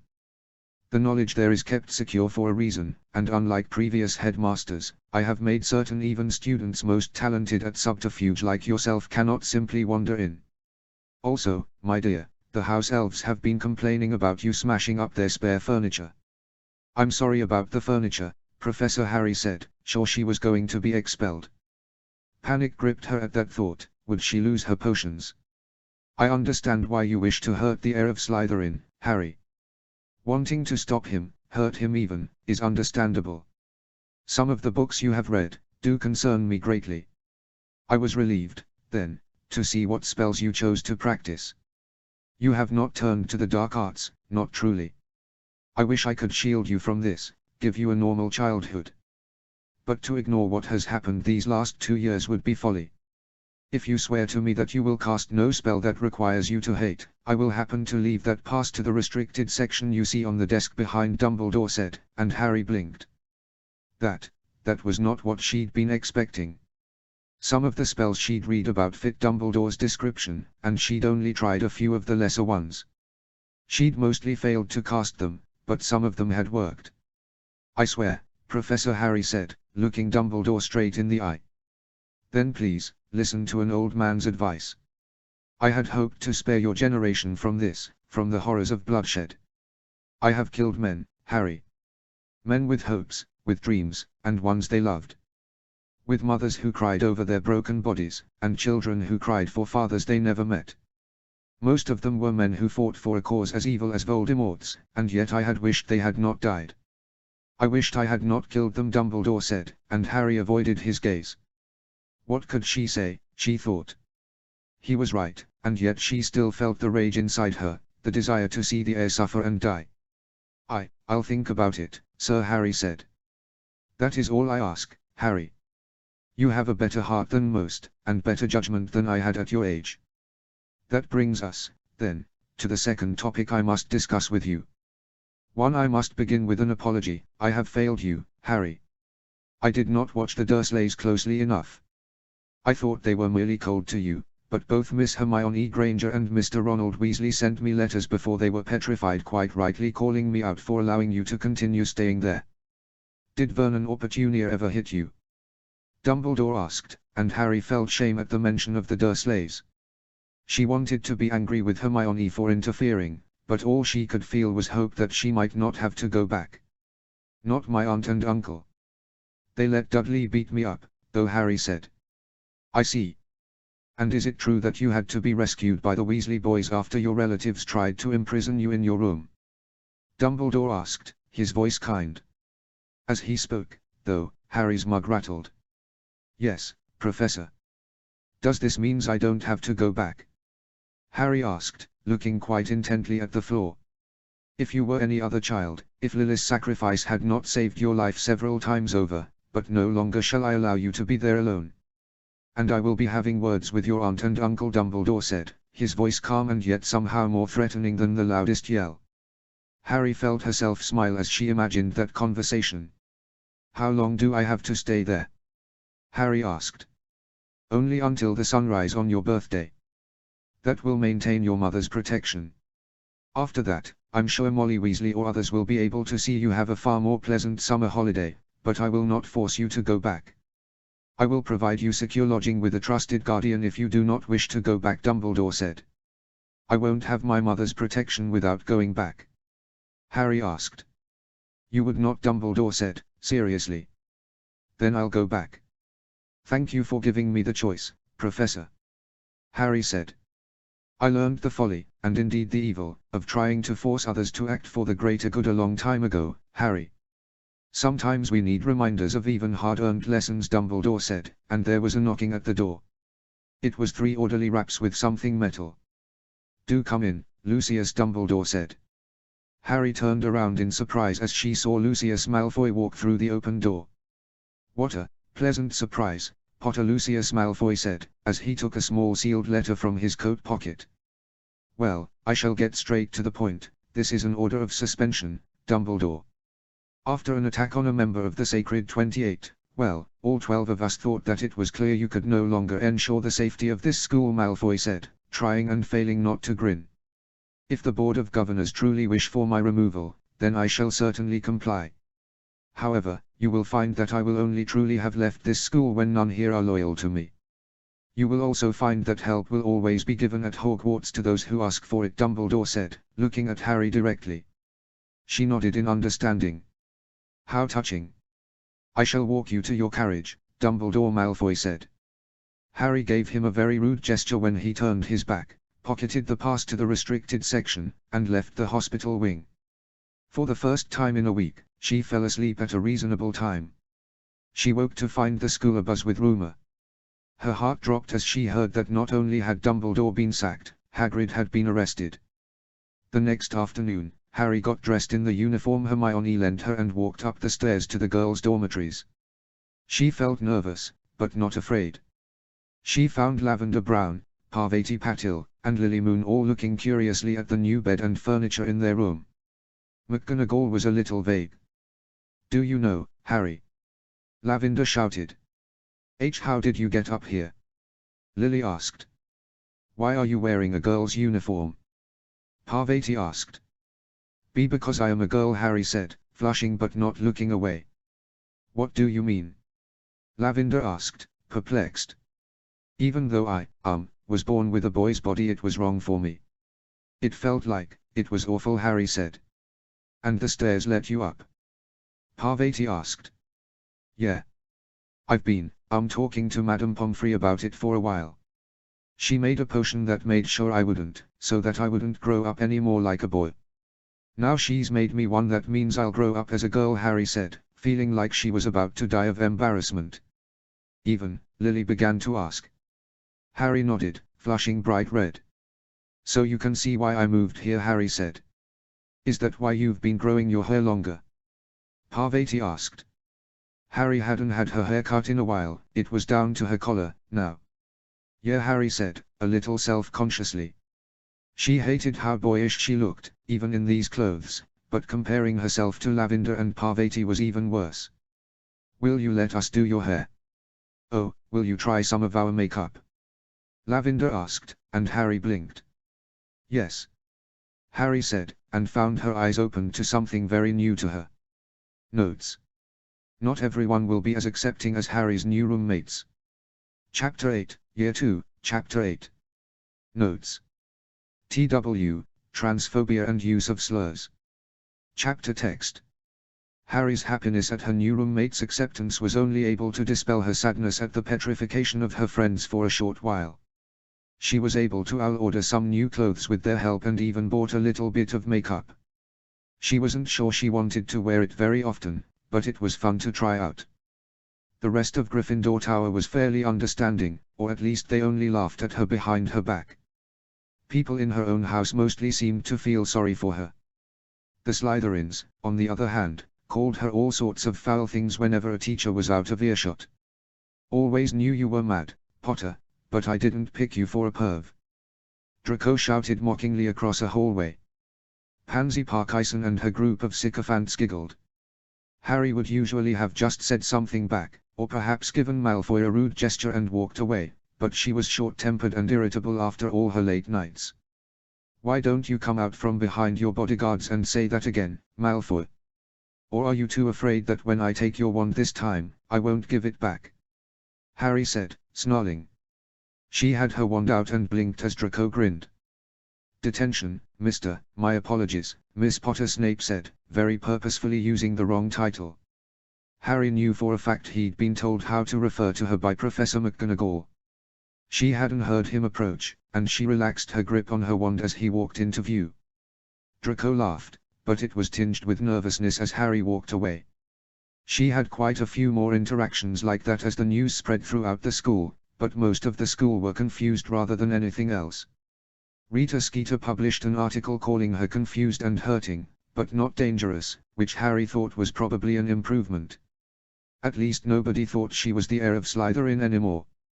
As she was walking back from Snape's detention on Saturday night, he had kept her scrubbing cauldrons long after the new curfew. Harry heard someone crying from the direction of the astronomy tower. Confused at who'd be out here this late, Harry pulled out her wand and cautiously made her way over to see Ginny Weasley sitting by the staircase up to the tower, crying. "Gee Ginny! What are you doing out here so late?" Harry asked. "Go away Harry," she squeaked. Ginny had clearly been crying for quite some time, and she looked about as awful as Harry. "What's wrong, Ginny? Is it about Ron?" Harry asked quietly, sitting down next to her. All the Weasleys had dealt with Ron being petrified in their own ways. The twins had been humorless for almost a week before they returned with even bigger smiles, and managed to get several toilet seats near Ron's bed in the hospital wing. Percy had become even stricter, whilst Ginny had become quieter. Not that she hadn't already been quiet. Sort of. I don't want to talk about it," Ginny said, not looking at Harry. "If you change your mind, you know you can talk to me, yeah? Anyway, we better get going, it's not safe to be out late at night these days," Harry said, getting up and holding out a hand to Ginny, who looked confused for a moment. Then she took Harry's hand and hugged her. Not really sure of what to make of that, the two of them walked back to Gryffindor Tower in silence. The next morning, as Harry got dressed for class, she found something odd in the pocket of her robes. It was a slip of parchment that read, "It's in Myrtle's bathroom." Harry thought for a moment that it was something Hermione had written back when they were making the Polyjuice potion, but the handwriting was all wrong and the parchment too intact.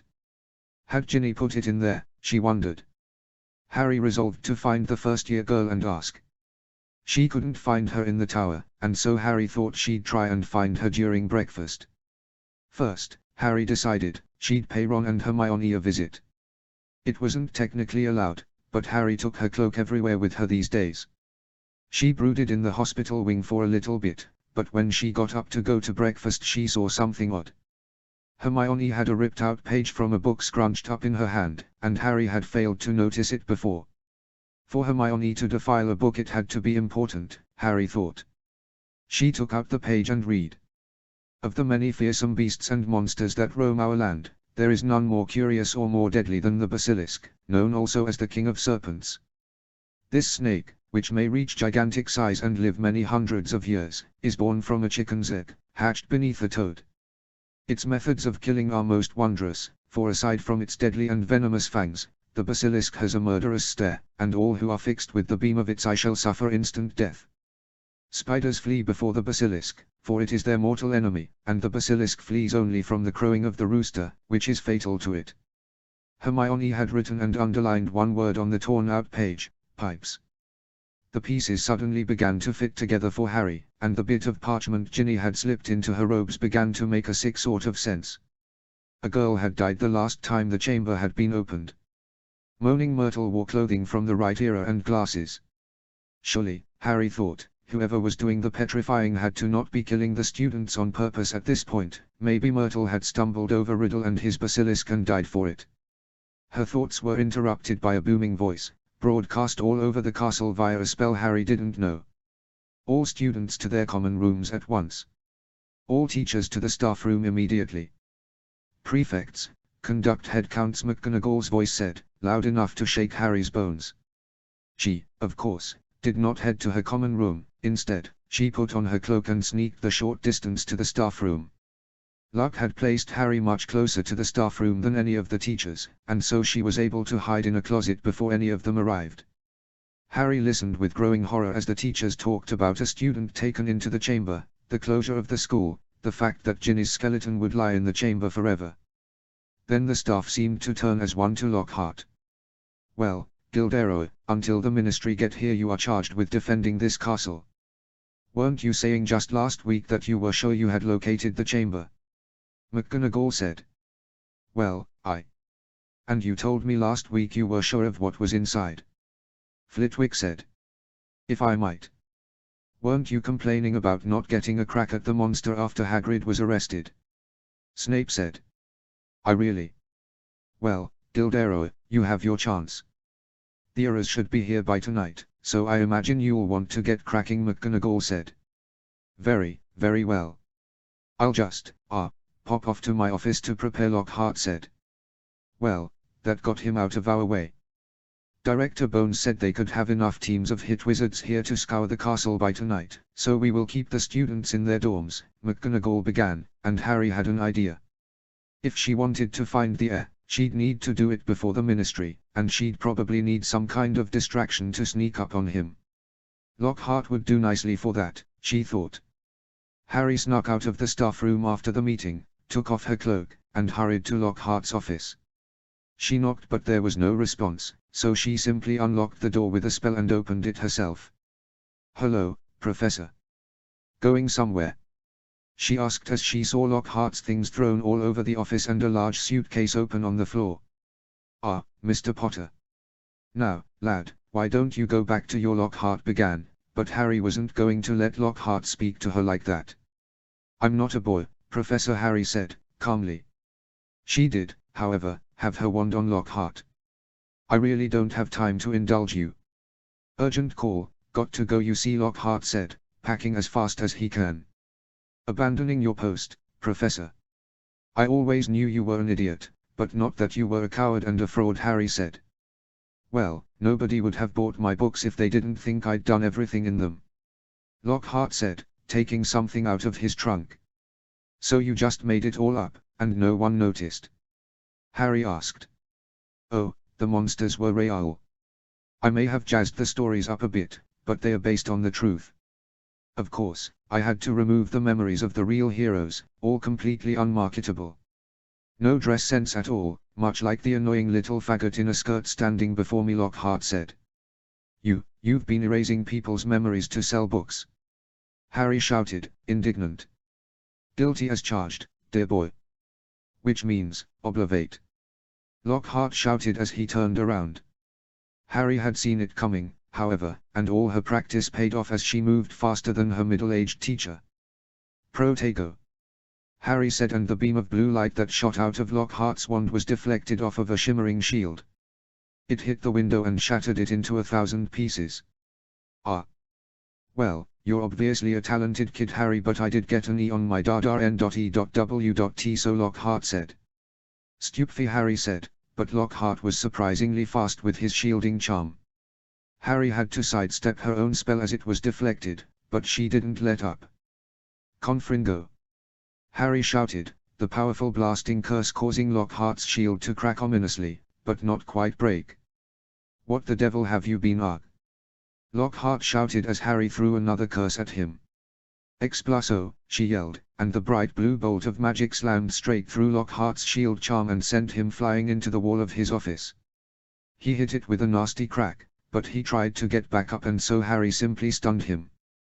The jet of red light knocked Lockhart unconscious, and Harry performed a simple charm to bind him in ropes. She pocketed his wand, left a note for anyone who found him and headed off towards Myrtle's bathroom. Who knew he could actually duel? Harry said. She was a little worried that Lockhart had proved so formidable, even though he was a total fop. She really would need to catch the air unaware, if he was much older than her. "Oh, it's good to see you, Harry. Your hair looks nice," Myrtle said as Harry entered the bathroom. "Thank you, Myrtle. I need to ask you something urgent, about how you died," Harry said. She blushed a little at Myrtle's compliment. "About how I died? It was dreadful, you know. Happened right here in this toilet." "Did you see anything, anyone?" Harry asked, looking around urgently. "I heard a boy talking, that's why I left my stall. But all I saw was a pair of eyes, right over there," Myrtle said, and Harry followed her pointing finger. Myrtle was pointing towards one of the sinks.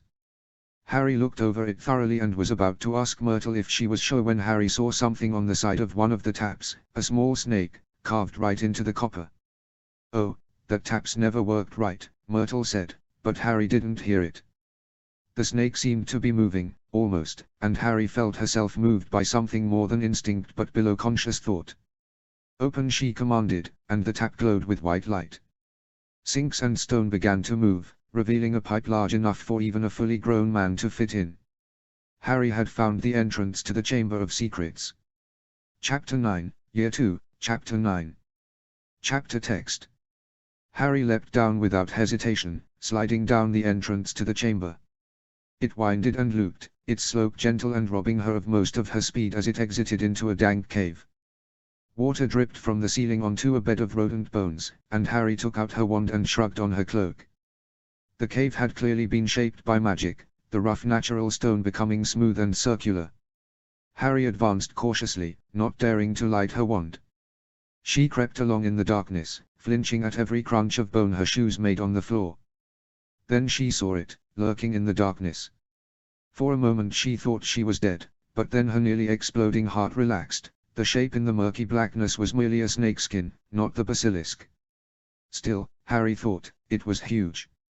She'd never heard of a snake this big, not even in the magical world. She sincerely hoped that her Parseltonge would work on Slytherin's monster because she had no other ideas as to how to fight a 60-foot snake. Maybe if she could hit it in a vulnerable area with a powerful curse, a blasting curse to the eye, or the mouth, but she'd never hit small targets like that if she couldn't look at the snake. Harry walked for quite some time, her heart thumping her chest as she held herself ready to strike at any moment. The long stone tunnel ended in a curved wall of stone, seemingly carved into an entire wall of stone snakes. Emeralds glittered in their eyes, giving off an alien green light. Harry felt that same more than instinct that she had in Myrtle's bathroom, and she knew instinctively that the air was beyond this barrier. "Part," she commanded, and a number of the stone snakes slithered out of the way. Enough of them moved to make her a small doorway into the chamber beyond, and Harry walked through slowly. This chamber was huge and built from great blocks of black stone. A long central pathway was flanked on either side by water and a series of statues. Airy green flames burnt in torch brackets without fuel, casting the entire chamber into a flickering half-light. Harry barely dared to breathe as she walked down the central pathway, towards a semicircular stone area and what had to be a statue of Sorlaser himself. Lying there, unconscious but alive, was Ginny Weasley. She clutched Riddle's diary lightly with one hand, and seemed even more pale and sickly than when Harry had last seen her. Standing next to Ginny, holding a wand and facing away from Harry, was an unfamiliar boy. She thought he had black hair, but in the light of the green fires, it was hard to tell colors apart. Harry advanced like a wraith, hidden from view by her cloak. She leveled her wand, coming to within perhaps 20 feet of the boy. He had to be the heir, Harry thought. The one who had hurt Ron and Hermione, who had kidnapped Ginny. Harry's wand was the level of his neck, and the words for a cutting charm were on her lips, but she paused. This was not killing in battle, nor would it be a necessary death. It could only be described as murder. If Harry uttered the spell she wanted to, she would murder this boy in cold blood. She had thought about it, late at night when she was venting her anger into cutting charms and exploding curses. She had imagined each desk and cushion bore the face of the heir. If she did this, took a life in cold blood for no reason other than revenge, she would be a murderer. Her hands would be stained, and she thought back to Dumbledore's words. Harry lowered her wand to point at the heir's back and thrust it forward. "Stupefy!" she shouted, and a jet of red light shot forward from her wand. It impacted the heir's back and kept going, splashing harmlessly against the statue beyond. How disappointing. You think to surprise me, and with all the curses you know you choose a stunning charm. Typical Gryffindor weakness, the heir said, and Harry thought his voice sounded familiar. She'd heard it before, but he wasn't a student. Or, Harry thought as she made the connection, he wasn't a student at her Hogwarts. Tom Riddle turned around, holding Ginny's wand in his hands. How? Harry asked, shocked to her core. Tom Riddle had been a student here over 50 years ago, and yet he looked just as he had in the diary. I told you. A memory, preserved in a diary. Something more durable than parchment and ink. You're a memory. A memory's been the heir all this time? Harry asked, confused. Oh, I haven't been strong enough to manifest like this before. I had to work through someone who had poured enough of themselves into me. A foolish little girl, with foolish concerns. She whined endlessly to me, you know. Whined that famous Harry Potter would never like her, whined about her homework, her teachers. But I was patient. I was her wise friend, her mentor. I helped her with her classes, with her stupid little friends. And so, I was able to grow strong enough to influence her, Riddle said. You used Ginny to do all of it, all the attacks, Harry said. She fought me, of course. First she tried to throw me away, but then she saw me again and my hold over her was too strong. Then, well, I had harmed her brother. The little bitch tried to throw herself off the astronomy tower after that, Riddle said, and Harry gaped. Was that what Ginny had just tried to do when Harry saw her? When Ginny, Harry realized, passed her the note. But if you've been able to control her for so long, why were there so few attacks? Harry asked, confused. Because I no longer care to rid the school of mudbloods. I had far more interesting prey to hunt, a little cross-dressing freak who somehow defeated the great Lord Voldemort. I tried to influence you, of course, but you saw through me nearly as quickly as Dumbledore did, Riddle said. Trying to frame Hagrid was a bad idea, Tom. You didn't even get the right kind of monster. Why do you care if I defeated Voldemort, anyway? That was decades after your time, Harry said. You haven't figured it out yet, Potter. Perhaps a demonstration is in order, Riddle said, and waved his wand. Flaming letters spelled out his name, and as they began to move, Harry understood. She stumbled backwards, and fear gripped her heart. The letters settled, and spelled out the truth: I am Lord Voldemort. You see, Potter. Lord Voldemort is my past, my present, and my future. Now, I believe you planned to duel me. Show me your power, boy who lived. Riddle roared and sent a bolt of black lightning crackling towards her. Harry dived out of the way, and sent all the most powerful curses she knew back at Riddle. Gouts of flame passed through him, pulses of blue light exploded parts of the statue behind him, cutting beams of light sliced into it, none of them harmed Riddle. It seems you do know something of magic, boy. But not enough to best me, not nearly enough. Riddle said, and Harry dodged another lazily fired curse. Riddle was playing with her, she knew. I sent the real you running last year. I'll beat you too. Harry shouted, though she didn't really believe it. None of her spells had done so much as ruffle a hair on Riddle's head. I think it is time you learned the power of the greatest sorcerer alive, Crucio. Riddle snarled, and Harry felt pain. She screamed and dropped to her knees, unable to stand as every nerve in her body burned. She fell forward, and couldn't so much as lift her face to look at Riddle. She could remember nothing, imagine nothing but pain unending. Tears streamed down her face, cutting tracks through the grime. Then, as quickly as it had come, it was over. She tried to stand, but only managed to look up at Riddle. Do you understand now, freak? You are a child playing with curses she found in a library, and I am the greatest wizard in the world. Riddle said as Harry fought through the tears. Why you're not Harry rasped, her throat burning. What? Riddle said. You're not the greatest wizard in the world. Even you know that's Albus Dumbledore. You were scared of him as Tom Riddle, you were scared of him Voldemort, and you're scared of him now, Harry said through gritted teeth, rising shakily to her feet. Every joint, every muscle in her body ached. She could barely stand, let alone fight. But Ginny Weasley, who had a silly crush on her and dropped butter dishes and never stopped fighting Riddle, was still there. She was still breathing, and Harry had to save her. A beautiful, wondrous song filled Harry's ears, a song she'd heard once before.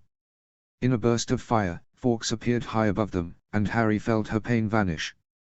Her pain, her weariness, they were all gone. Ginny Weasley moved like she was struggling against invisible chains, and Tom Riddle looked away from Harry. What Riddle began, but Harry had her wand up and cast before he could decide what to focus on. Expelliarmus! Harry shouted, and grinned as she plucked Ginny's wand out of the air. Not so all-powerful after all, Tom, she said. Riddle's cold, composed snarl vanished in an explosion of white-hot rage. Fawkes landed next to Harry, dropping a very familiar hat onto the ground. You may have taken the girl's wand, boy, but I have a greater weapon. Let us see how that bird and hat measure up against the power of Lord Voldemort, of Salazar Slytherin. Riddle said, as he turned away from Harry. She scrambled backwards, knowing what he was going to do. She even knew the words he was going to say, the magic of the place whispering them to her. Speak to me, Slytherin, greatest of the Hogwarts Four. Riddle said in Parseltongue, then the mouth of the statue at the end of the chamber opened. Harry sent a blasting curse at the opening, closed her eyes, and began to run. Fawkes swooped in towards the basilisk, his song like a raging inferno. Harry ran, and she risked a look over her shoulder. She wanted to yell in triumph as she saw Fawkes had reduced the eyes of Slytherin's monsters to a red ruin. Leave the bird, kill the boy. You can still smell him. Riddle hissed, and Harry sent blasting curses towards the snake's head. It reared back in pain, temporarily deafened, and Harry darted into a side tunnel. Maybe if she put her cloak back on, she thought as she ran, she could somehow sneak Ginny out of here. Harry rushed through the side tunnels, and she could hear the basilisk behind her. It would not be fooled by her father's cloak, she knew. She tried to hiss commands to it, but it would not listen, it would listen only to Riddle. She burst out into the main chamber again, and only barely dodged the snake's titanic tail. It sent the Sorting Hat flying, and Harry heard a bizarre sound as it landed, the sound of metal on stone. Fawkes had brought it for a reason, and Harry trusted the phoenix whose feather powered her wand. She charged across the chamber, rolling out of the way of a clumsy bite by the basilisk, and reached into the hat. Harry gripped the metallic hilt within with both hands and pulled a gleaming silver sword adorned with red rubies free. It was far too large for a 12-year-old girl, but it sang like Fawkes' song, and Harry knew it would be enough. The snake lunged at her again, and as she stepped to the side, Harry sliced a long gash into its neck. Bright green blood spurted from the wound, and Riddle's eyes widened. The basilisk roared once more, came in for a bite from above. Harry thrust the sword upwards, and the goblin-forged silver blade cut effortless into the brain of the titanic snake. Harry felt something graze her as she roared in triumph, felt the poison enter her. In only a matter of minutes, she was going to die. And so ends the great Harry Potter. Brave, but foolish, Riddle gloated. Harry ignored him. If she only had minutes left, she was going to make them count. She said silent apologies to Ron and Hermione that she wouldn't be there when they woke up and staggered forwards. Thank you for everything, Fawkes. Tell Dumbledore he was right, Harry said, as she advanced towards Ginny and the diary. She had to stop this Riddle from escaping, from unleashing a second Voldemort on the world. She'd been an idiot to try and curse the projection, she knew. The real Riddle was still by Ginny's side. What are you doing, Potter? Riddle asked, confused. Harry had to lean on the sword now. Not even Fawkes' mournful song could banish the pain racking her body, and she could barely crawl by the time she reached Ginny. Thank you, Ginny. I couldn't have beaten him without you, Harry said, through her tears. She raised the sword up high, and at last, Riddle understood what Harry planned to do. "Potter, don't!" Riddle screamed, afraid. Harry brought the sword down and thrust the gleaming blade right into the diary. Riddle screamed in pain, blood spurting from his chest as surely as if Harry had stabbed him, because of course, she had. She hacked at the diary again and again, until Riddle dissolved into light. The sword fell from her hands, and Harry fell to the damp floor of the chamber. She had no strength left, no clever plan to save herself. As the darkness closed in, she saw Ginny's eyes open. Harry smiled and closed her eyes. Death, she thought, felt very much like that same chamber floor. Harry opened her eyes, and she saw tears flowing from Fawkes' eyes onto her wound. Ginny was leaning over her, and as Harry's eyes opened she spoke. "Harry?" Ginny asked, fearful. "It's over, Ginny." "Riddle's gone," Harry said, and Ginny hugged her. Chapter 10, Year 2, Chapter 10. Chapter text. "He's really gone?" Ginny asked as the two of them sat on the floor of the chamber. They were leaning against one of the sloping walls, too tired to stand. "The Riddle that was in the diary's gone. Riddle himself is still out there," Harry said. "What do you mean, Harry?" "Tom Riddle is Voldemort's real name," Harry said, and Ginny's eyes widened. I am sorry about everything, Harry. I tried to stop him, but if it wasn't for Fawkes," Ginny began, only for Harry to interrupt her. "I couldn't have beaten him without you, Ginny. You were the one who told me where the entrance was, and you fighting him when Fawkes turned up let me disarm him," Harry said, smiling at Ginny. She blushed a deeper scarlet than her hair. I tried to throw myself off the astronomy tower," Ginny said, not looking at Harry. "I'm glad you didn't," Harry said, holding Ginny's trembling hand. "Do you know the way out, by chance?" Harry asked. Ginny shook her head. Fawkes trilled happily, and they both got up and started to follow him. Harry put her dad's cloak into the pocket of her robes, handed Ginny the sorting hat, and held the sword in one hand. Ginny needed help to make the long walk back to the entrance, but Harry held her hand the entire way there and that helped. Harry didn't really know how to help Ginny, but she was determined to try. "Where did you find the diary anyway, Ginny?" Harry asked. "I found it in my cauldron after Flourish and Blots. I guess I thought Mum had bought it for me or something," Ginny said. Harry's eyes narrowed. Lucius Malfoy had known quite a bit about the heir, given what he'd told Draco. Maybe he'd slipped the diary to Ginny during the confrontation in the bookstore. They soon reached the entrance, and Harry looked in vain for some stairs or any other way to get up. Fawkes, however, winged up into the air and held out one slender leg each to Harry and Ginny. Cautiously, they grabbed on and were surprised when Fawkes lifted them up through the pipe without so much as a single sign of strain. They emerged into Myrtle's bathroom, and Fawkes promptly hopped onto Harry's shoulder. Harry tried to brush some of the dirt and grime off herself but gave up after a little while. "Oh, you're still alive. Did you get the heir?" Myrtle asked, surprised. "He won't be a problem anymore, Myrtle," she smiled, and Harry led Ginny out of the bathroom.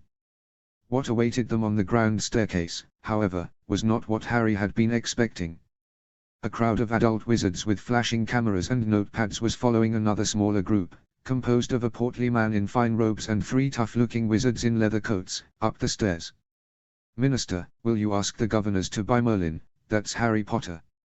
one of the journalists shouted, and every member of both groups turned at once to face Harry and Ginny. "Look, he's got the girl with him. She's alive. Why does she have a sword?" Harry froze. The journalists surged forward, cameras flashing, now totally ignoring the other wizards. "How did you save her, Miss Potter? Who was the heir? What was the monster?" Harry blinked at the flashing light and thought. She couldn't say anything about Ginny being possessed by the diary, that wouldn't be fair to her. There were some things she thought people deserved to know, though. She could clear Hagrid's name, for one, and tell the entire wizarding world about a little secret she'd learned from the diary. "I need to get Ginny to the hospital wing, so I'm just gonna say what happened quickly.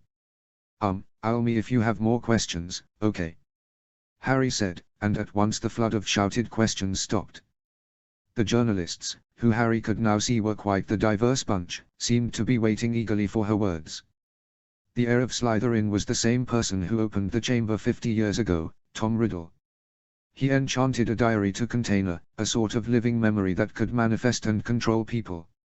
Someone slipped the diary into Hogwarts after holding on to it for a very long time, because it was made right after the original opening, Harry said. But who is Tom Riddle? A French reporter asked, confused. Tom Riddle was a half-blood orphan who attended Hogwarts 50 years ago. By all accounts, he really was a direct descendant of Salazar Slytherin. But I think you know him by another name, Harry said, and without really thinking about it she did the same trick Riddle had done down in the chamber. She conjured Tom Marvolo Riddle, and rearranged the letters to I am Lord Voldemort. A dozen different questions were shouted at her, and she could see the portly man and his bodyguards trying to push through to reach her and Ginny. I dueled the manifestation down in the chamber and was able to get the wand he was using away from him with the help of Ginny and Fawkes. Then he summoned Slytherin's monster, a 60-foot-long basilisk. I knew what it was because I had just discovered what my friends Ron Weasley and Hermione Granger were looking for when they were petrified, Harry began. Why didn't you go to a teacher, Miss Potter? I did.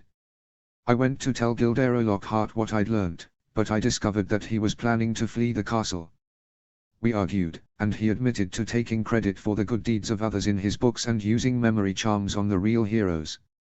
He tried to wipe my memory, but luckily I'm not bad at shield charms, and he ended up stunned and tied up in his office. He should still be there, Harry said, grinning. Take that, you bigoted creep, she thought. One of the leather coat-wearing wizards broke off and started running towards Lockhart's office. But how did you kill the monster, and where did you get the sword? Fawkes arrived at a pivotal moment and was carrying the Sorting Hat. He clawed out the basilisk's eyes, and I guess the Sorting Hat does more than sort students. I found the sword inside, Harry said, showing the reporters the name inscribed on the blade, and continued. Anyway, in the end I was able to kill the basilisk and destroy the diary, which put an end to the manifestation of Riddle, Harry said, and then the portly man reached her. Well, as you can see, folks, the boy, my apologies, Harry, the girl who lived has saved Miss Weasley here and ended the threat once and for all. I've been told by the school nurse that the petrified students are waking up once more as we speak. I for one think it's high time we honored our heroine, and the Ministry will be announcing something along those lines soon. Our eliters will have Lockhart in custody soon, and I'm sure we'll have the truth for you soon, the portly man said. Minister Fudge, what one of the journalists began to say in a thick German accent, but fell silent as they all started to look at someone coming down the stairs. Professor Dumbledore was back, purple robes and twinkling eyes, looking just as Harry had last seen them. Esteemed members of the magical press, Minister. I think Miss Potter and Miss Weasley here are long overdue to be looked at by our school nurse, and would in any case surely like to see their friends and family waiting there, Dumbledore said, and gently guided Harry and Ginny down the stairs towards the hospital wing. Ginny! Mrs. Weasley screamed, running out of the hospital wing to hug her daughter fiercely. Mr. Weasley followed, and though he wasn't quite as loud, he was crying happily as he hugged her. What happened? Mrs. Weasley asked, still hugging Ginny. I think it best we do the explanations inside, Molly, Dumbledore said. They all walked into the hospital wing, where the rest of the Weasleys were waiting, including Ron, who was lying awake in his hospital bed. So was Hermione, and she smiled as she saw Harry walk in. You saved her, Mrs. Weasley said, crying as she hugged Harry. She eventually let go and led Harry to a very comfortable conjured armchair. But how? Mrs. Weasley asked, and so Harry began to speak. She told them all about the diary, about the chamber, and about Ginny being possessed. She did none of the editing she had done for the press. She left out only a few bits of her own thoughts, like thinking about killing the heir. When she got to her duel with Riddle, all the adults gasped in surprise. TT, the Cruciatus Curse. How did you ever manage to fight a basilisk after that? Mr. Weasley said in horror. Harry went on to explain what she'd said to Riddle, which made Dumbledore smile. You must have shown me great loyalty down in the chamber to call Fawkes to you like that, Harry. It warms my heart that we was able to aid you, Dumbledore said. Harry then went on to explain how Ginny distracted Riddle and the rest of the fight. She looked away from them all when she described being bitten by the basilisk. Mr. and Mrs. Weasley were at first aghast at Ginny, but Dumbledore managed to explain things so that they ended up praising her for helping Harry out in the end. A most riveting tale, Harry. You yourself are in need of some medical attention, but if you would follow me to my office for just a short while, I believe there are still a few matters we need to clear up, Dumbledore said, extending a hand to Harry. She took it, and then they vanished in a flash of fire. Harry very hot for just a moment, and then she found herself in Dumbledore's office holding all the objects of interest, the ruined diary, the sword, and the sorting hat. Gingerly, she laid them all down on Dumbledore's desk. "What did you need to speak to me about, sir?" Harry asked. "To say that I am glad to hear you took my advice, Harry. I know you must have considered a different spell when you snuck up behind Riddle," Dumbledore said gently, and Harry nodded. "I shall have to give you, and perhaps Mr. Weasley and Miss Granger, quite some numbers of house points for your actions this year. Perhaps an award for special services to the school," Dumbledore said, and Harry smiled. "Thank you, sir." What will happen to Lockhart?" Harry asked. "Oh, I imagine he will face trial and be convicted of quite some number of crimes. He will spend quite a lengthy sentence in Azkaban, and perhaps some of his victims might still be healed," Dumbledore said. Do you know why I can speak Parseltongue, Professor?" Harry asked. She had felt that same odd ease when she copied Riddle's spells too, she thought. "Because Lord Voldemort can speak it, Harry. I believe that in addition to that scar, he also gave you some of his powers when he failed to kill you that night," Dumbledore said, his voice gentle. "Doesn't that make me dangerous, then? Evil, even?" Harry asked. "Not at all, my dear girl. You may have some of his powers, but it is not our abilities that make us good or evil, it is our actions. You choose to risk your life for others, to consider the life of even those you hate worth preserving, and to defy evil with your last moments tonight. Voldemort could not have chosen to do those things. You do remind me of him as a young boy, sometimes. You even looked similar, but what strikes me most is your differences. You have a heart that he never did, Harry. In you, I see a child who shares that same potential, but with a heart far greater than him," Dumbledore said, and Harry blushed deeply. She didn't think she was all that great. "How are you back, anyway? I thought the governors got rid of you?" Harry asked. Dumbledore began to answer, only to be interrupted as his door opened with extreme violence. "You dare return to this castle, Dumbledore?" shouted Lucius Malfoy, a very familiar house elf walking beside him. Dobby was looking with big, scared eyes up at Harry and pointing between Lucius and the ruined diary. "It seems that your colleagues reconsidered their votes after a pureblood girl was kidnapped, Lucius. Several of them even told me strange tales about you threatening to curse them if they did not vote to remove me," Dumbledore said with a pleasant tone. "And have you stopped the attacks?" Lucius asked, and Harry grinned. He must have tried to beat the minister here, and missed the impromptu press conference Harry had held. "I think you might be the only wizard in Europe not to know that Miss Potter here rescued Miss Weasley, stopped the heir, and slew the basilisk at this point," Lucius Dumbledore said. "The heir? So the boy caught them then," Lucius said. "As a note, Lucius, I will not allow you to disrespect Miss Potter in this office again." "And yes, she did catch the heir," Dumbledore said. "Well, have they been handed over to the ministry, or are you going to go soft on them, Dumbledore? As Lord Voldemort is currently in the forests of Albania, and the diary he used to terrorize the school most thoroughly destroyed by Miss Potter, I will be able to do neither of those things. Of course, whoever gave Miss Weasley the diary in the first place is still at large. I certainly hope none of Tom Riddle's other old school things turns up, or I may be forced to act," Dumbledore said. His voice had not changed from the pleasant tone he'd had the entire time, but Harry shivered at the last sentence. She knew what he had meant by act, and so did Malfoy. His face went white, and so did his fist gripping his cane. Very well, Dumbledore. I'll just be," Malfoy said, but Harry interrupted him. "You know, Ginny told me something very interesting down in the chamber. She said she first saw the diary in her cauldron at Flourish and Blots. Someone had put it there, and I seem to remember you reaching into it," Harry said, standing up. "You'll never prove it," Brat Malfoy said, and he turned to leave. Harry's mind raced, and she remembered something Dobby had once told her. As Malfoy closed the door, she turned to Dumbledore. "Can I borrow that?" she said, pointing to the diary.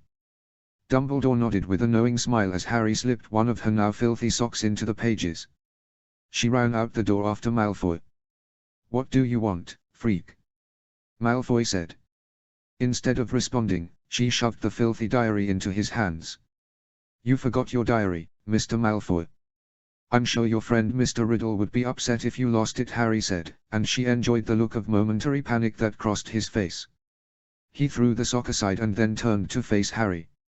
"You'll end up like your mudblood whore of a mother one day if you don't learn your place, Potter." "Come, Dobby," Malfoy said, only for Dobby to stand completely still.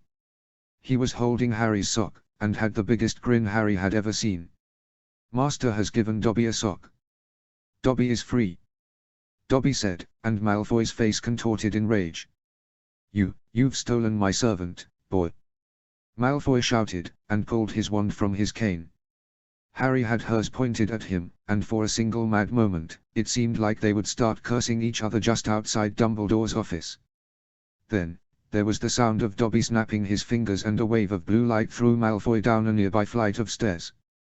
"You will not hurt Miss Harry Potter," Dobby shouted, and Harry smiled at him. "Thanks, Dobby," she said, as the two of them walked slowly back to Dumbledore's office. "A most noble thing you did, Harry. And I must give you my thanks," Dobby Dumbledore said. "Dobby is glad he could help, sir. But where will he go now?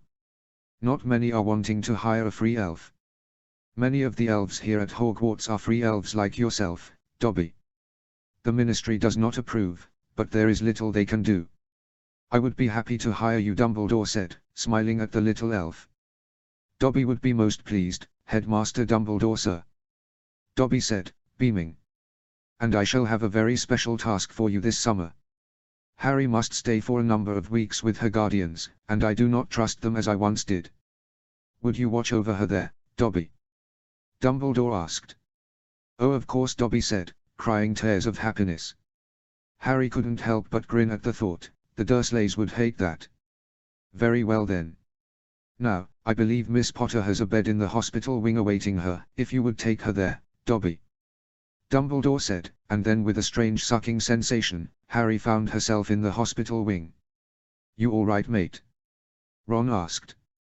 "Not really, but I just saw Dobby throw Lucius Malfoy down a flight of stairs, so I'm not doing that badly," Harry said, and sat down on the bed she appeared next to.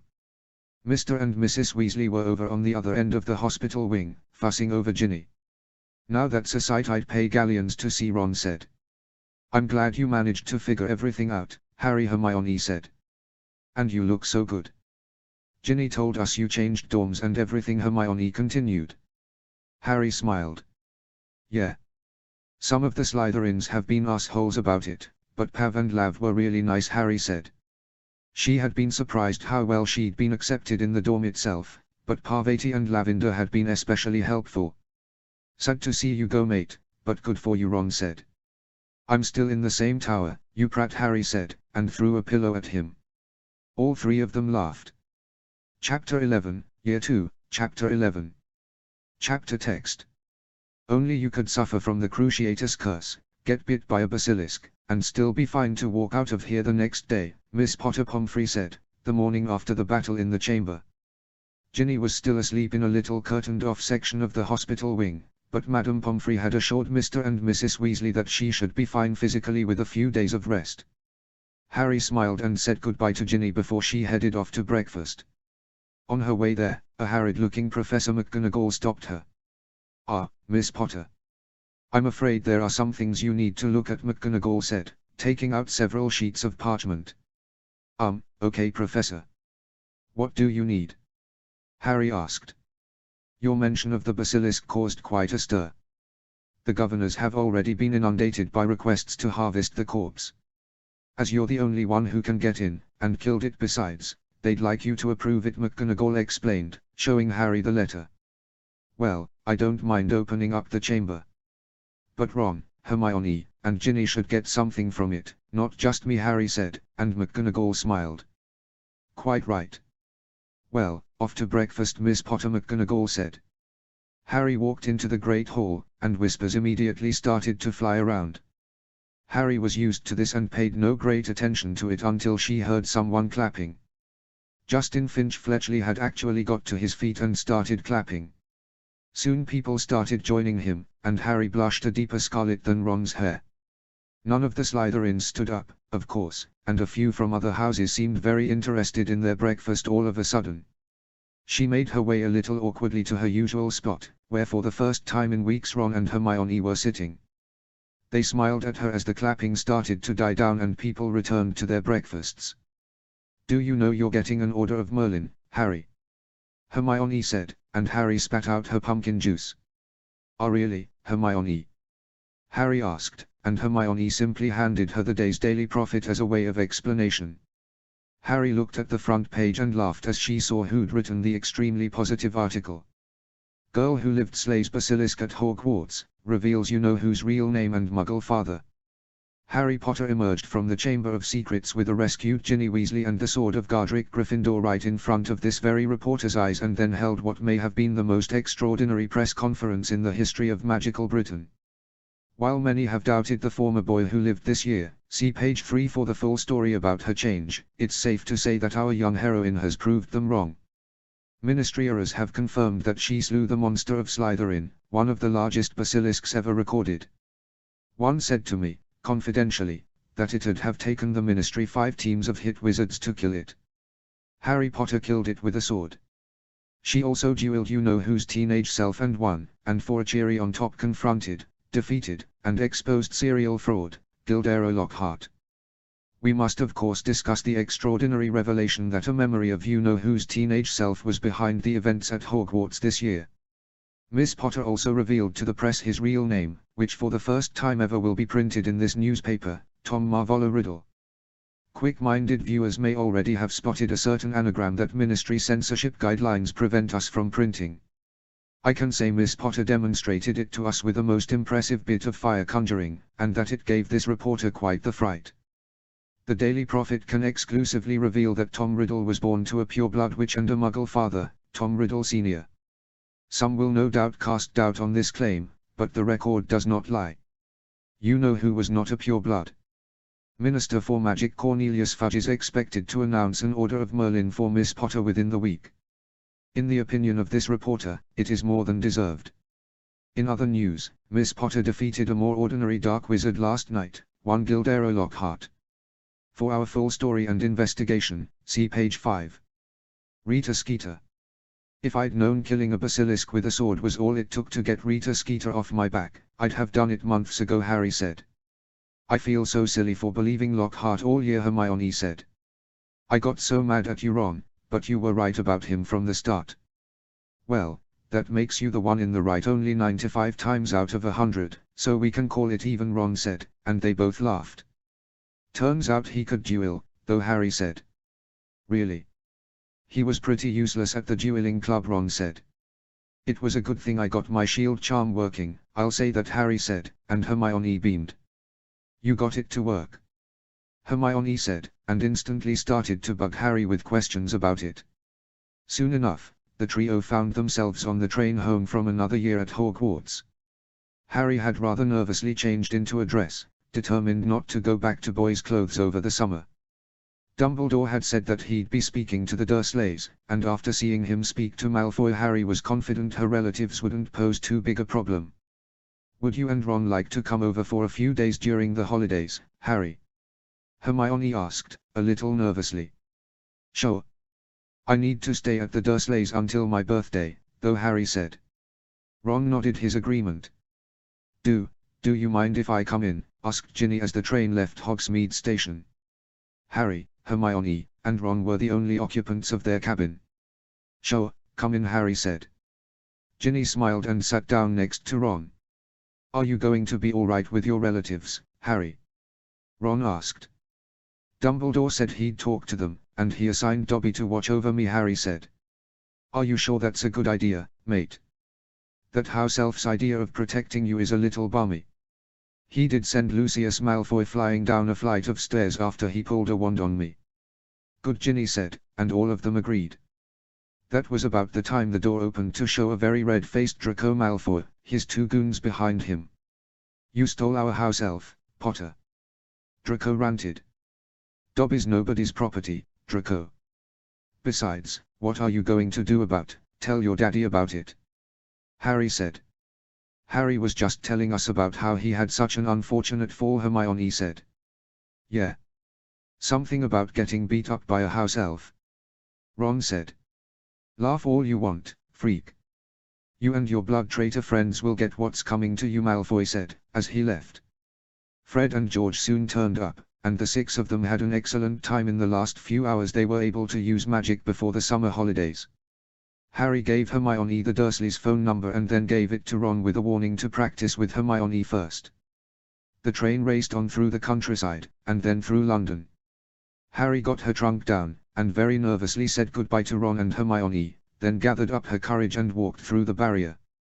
It felt scarier than walking into the Chamber of Secrets had, a stupid irrational fear that she was going to have to go back to boys' clothes, that Aunt Petunia was going to cut her hair short. Uncle Vernon was waiting extremely uncomfortably next to someone Harry hadn't expected to see. Albus Dumbledore was sitting next to her uncle and was dressed in a finely tailored but extremely purple muggle suit. He stood out rather strongly, and a few people were also looking at Uncle Vernon a little oddly. "What are you?" Viren began, his face beginning to turn purple from rage, as he saw Harry. "That is one of the matters that we must discuss, Mr. Dursley. I think it best we only have this discussion once, so why don't you lead us to your lovely car and back to Privet Drive first?" Dumbledore said, and Uncle Viren seemed to simply deflate. Harry couldn't help but grin at his misfortune. She loaded her trunk, and Hedwig's cage, into the back of Vernon's car.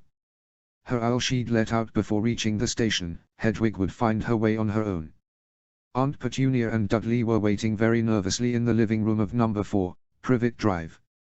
Dudley just looked confused when Harry arrived, possibly too stupid to associate the black-haired girl with the lightning bolt scar with his cousin. Petunia's eyes nearly bulged out of their sockets. "Now, I've tolerated a lot of your wizarding deviancy, but I will not tolerate this," Vernon said, seeming to have gathered his courage on the drive back from King's Cross. "You are under the mistaken impression that you have a choice in the matter, Mr. Dursley. I was very worried when several of your niece's friends wrote letters to me explaining your actions towards Harry. I then followed several of those allegations up, and found them to be entirely truthful," Dumbledore said, his voice level. Vernon got angrier, but Petunia just looked away from Dumbledore. "I will not be talked to like this in my own," Vernon began, but Dumbledore simply silenced him with a flick of his wand. "You made several promises to me, Petunia." "Promises you did not uphold," Dumbledore said, and still Petunia looked away. She began to tremble in fear, and Harry found it not to be as fun as she'd imagined. Dudley started to cry. That is, we," Petunia said. "You will treat your niece with respect. You will not allow her to come to harm, and you will not unreasonably restrict her movements or assign her unreasonable chores. If you do not, the guardian I have placed here will inform me. Do you understand me, Petunia?" Dumbledore asked. He had yet to even so much as raise his voice. "Why, yes," she said with a shaking voice. "Good.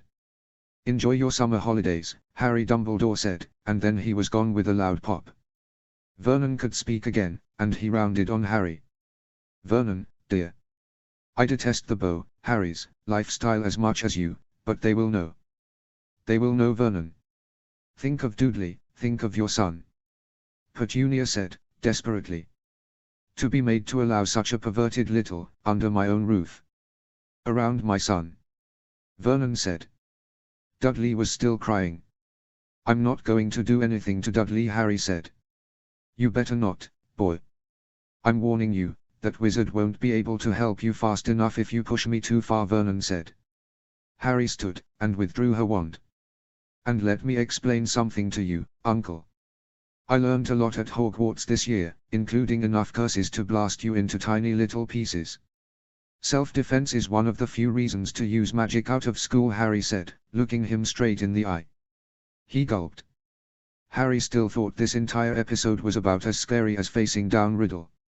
If you want to be a girl so badly, "Go start on dinner," Aunt Petunia said, and Harry had to stop herself from laughing. "Sure, Aunt Petunia," Harry said, without even a hint of sarcasm. Later that night, Harry let Hedwig in and started on her summer homework. She put up a chart counting down the days until her birthday, marked off one day, and went to bed. This summer, she thought, was going to be better than the last one. Chapter 12, Year 3, Chapter 1. Chapter Text. Harry's eyes flew open, and she grabbed the wand hidden by her bed. Her heart thumped loudly in her chest, and sweat covered her brow. Her eyes adjusted to the dark, and she lowered her wand. Riddle wasn't there, waiting in the dark. She wasn't back in the chamber, being tortured. Her nerves still seemed to burn for just a moment sometimes, late at night. She flicked on her lamp, and traced the ugly white scar on her forearm. It didn't hurt at all after Fawkes had cried on it, but she knew that like the scar on her head, it would not fade. Dark magic always left a mark, and the magic of the basilisk was as dark as it came. It wasn't like a dragon, just a big fierce animal that had some innate magic. Basilisks were the creation of wizards, a weapon to be used by a Parselmouth. Harry hadn't returned the notepad she'd borrowed from Hermione after her friend had been petrified. The notepad she'd filled with curses and forbidden knowledge. Harry had decided against killing the heir in the end, but she hadn't destroyed the notepad either. It sat in the bottom of her trunk, hidden in some old robes. She didn't think she was a dark witch, even though she'd cast plenty of curses in her last year. Quirrell and the memory of Riddle might have died, and Riddle had been a thinking, feeling being, so Harry counted him, during their confrontations with her, but they had been trying to enact some evil scheme. What had Quirrell been like, Harry wondered, before Voldemort? Harry remembered the smell of her hands burning him, remembered the two of them screaming as she put her hands on his face. Tom Riddle had killed for the first time at 16. Harry had done it before she was 12. The thought unnerved her, though she knew that they were very different people. Her face had changed a little since starting Madame Pomfrey's second potion, and she'd grown her hair out, but she could still see a little of Riddle in her when she looked in the mirror. Harry put her wand back, turned off the lamp, and tried to get back to sleep. She only had a few more days left at the Dursleys before she could really begin her summer holiday. Harry, despite her previous lackluster experience, was really looking forward to her birthday this year. That morning, after Vernon had left for work and Petunia for one of her book club meetings, Harry, though they might be more accurately described as gin club meetings, she walked down to the kitchen and made herself some toast. Dudley was sitting on the couch, watching television and eating chocolates. He seemed to be watching a movie of some kind, and a well-muscled soldier type was gunning down a variety of ethnic stereotypes. Just the kind of entertainment his parents would have approved of. "I heard you talking in your sleep, queer." "Who's Tom, your boyfriend?" Dudley said, laughing. Harry froze. She was used to insults from her cousin, but she felt like he'd intruded on something very private this time. "Shut up, Dudley," Harry said, angrily. She felt the pain from all her nerves burning down in the chamber for just a moment, her hands shaking. "I knew that's why you started wearing dresses and being weird." "What is he?" An older beau Dudley began but stopped as he suddenly seemed to lose his voice. He gaped at Harry, and his hands went to his mouth. His bowl of chocolates fell to the floor, and Harry thought she saw a few rise up a bit and then disappear. She smiled at that. Dobby really had made living at the Dursleys far more bearable. "Don't you remember, Dudley? No more Harry hunting for you, or the wizards will get you," Harry said and finished her toast. With all her summer homework long since finished, she decided to go out and enjoy the warm weather. Privet Drive didn't have much for kids to do, but the parks were nice enough. Harry put a few books into her bag, along with her wand and some of the Muggle money she'd had delivered from Gringotts via Owl. She walked through the early morning quiet of Privet Drive, thinking that she couldn't wait to see her friends again once her time at her relatives was up. She'd had a few telephone conversations with Hermione, and sent letters to all her friends via Owl Post. Hedwig was happy for the exercise. Harry found a comfortable tree to sit under, put her bag to her side and pulled out one of the old paperbacks she'd taken from Dudley's dusty shelves. She began to read about strange creatures called hobbits and passed a pleasant morning doing just that. Deciding that she wouldn't mind someone else making lunch, she headed for a nearby set of shops. It wasn't much, just a street of fairly ordinary takeaways, clothes shops, a shabby cinema, and a single lonely bookstore, but Dudley's gang and their older friends pretty much ran it. Harry had always stayed away before, but now she had nothing to fear from Dudley Dursley. "Isn't that your freak cousin?" Harry heard as she approached the shops, and she turned to see Dudley's gang all clustered together in an alleyway. They seemed to be trying to shield whatever they were doing from casual passers-by. "Oh, hello Dudley. Having fun back there in your alleyway," Harry said, cheerfully waving at her cousin. "Fuck off," Potter Piers Porkis said. As he turned to speak, Harry smelled the cheap beer on his breath. "Really Dudley? Aren't you a little young to be drinking?" "Aunt Petunia would be so disappointed at her little Duddekins drinking," Harry said, feeling great pleasure at the pink blush on Dudley's cheeks. "I'm warning you," Potter Dudley said, making a fist. "I'm about this close to..." "To what, Duddekins? You and I both know you wouldn't dare to take a swing at me, or have you forgotten what I told your dad? You only like battering little 10-year-olds that can't fight back," Harry said and grinned as she saw Dudley go white with fear. "It's just some stupid fag, Dudley." "Let's," Piers began, but Dudley spoke up. "It sucks here, guys. Nosy little fags and old ladies trying to get between us and fun. Let's go somewhere without them," Dudley said, sounding confident, but Harry could see how he was looking anywhere but at her. She gave his gang a rude gesture as they left, and laughed. "You must have some hold over that little monster, kid," said someone behind Harry, and she turned to see a girl who must have been a year or two older than her leaning against a wall. She wore a tired set of jeans and a shirt with some kind of band logo on it, but Harry thought she was very pretty. You know," Harry said, floundering. She wanted to impress this clearly very cool girl, but she could hardly mention magic or Hogwarts. "Say, are you Harry Potter? My mum's been ranting about you corrupting the neighborhood for weeks," the girl said. "That's me. I'm really not out to," Harry began, but the girl waved her off. "I think it's cool, I mean, an out trans girl on Privet Drive. I'd never thought I'd see the day." "I'm Penny," she said, and Harry felt a little awkward. She hadn't talked much about topics like these with anyone, beyond her halting explanations to her new roommates. "You know, some of the kids from Stonewall have like a support group for queer kids. Over the summer holidays, we hold our weekly meetings near here. Want to come along?" Penny asked. Sure," Harry said, feeling very awkward. She didn't know much about this sort of stuff. What if she said something and offended someone? "So, do you still go by Harry? I don't want to dead name you by accident," Penny asked. "For now. I've been thinking up new names.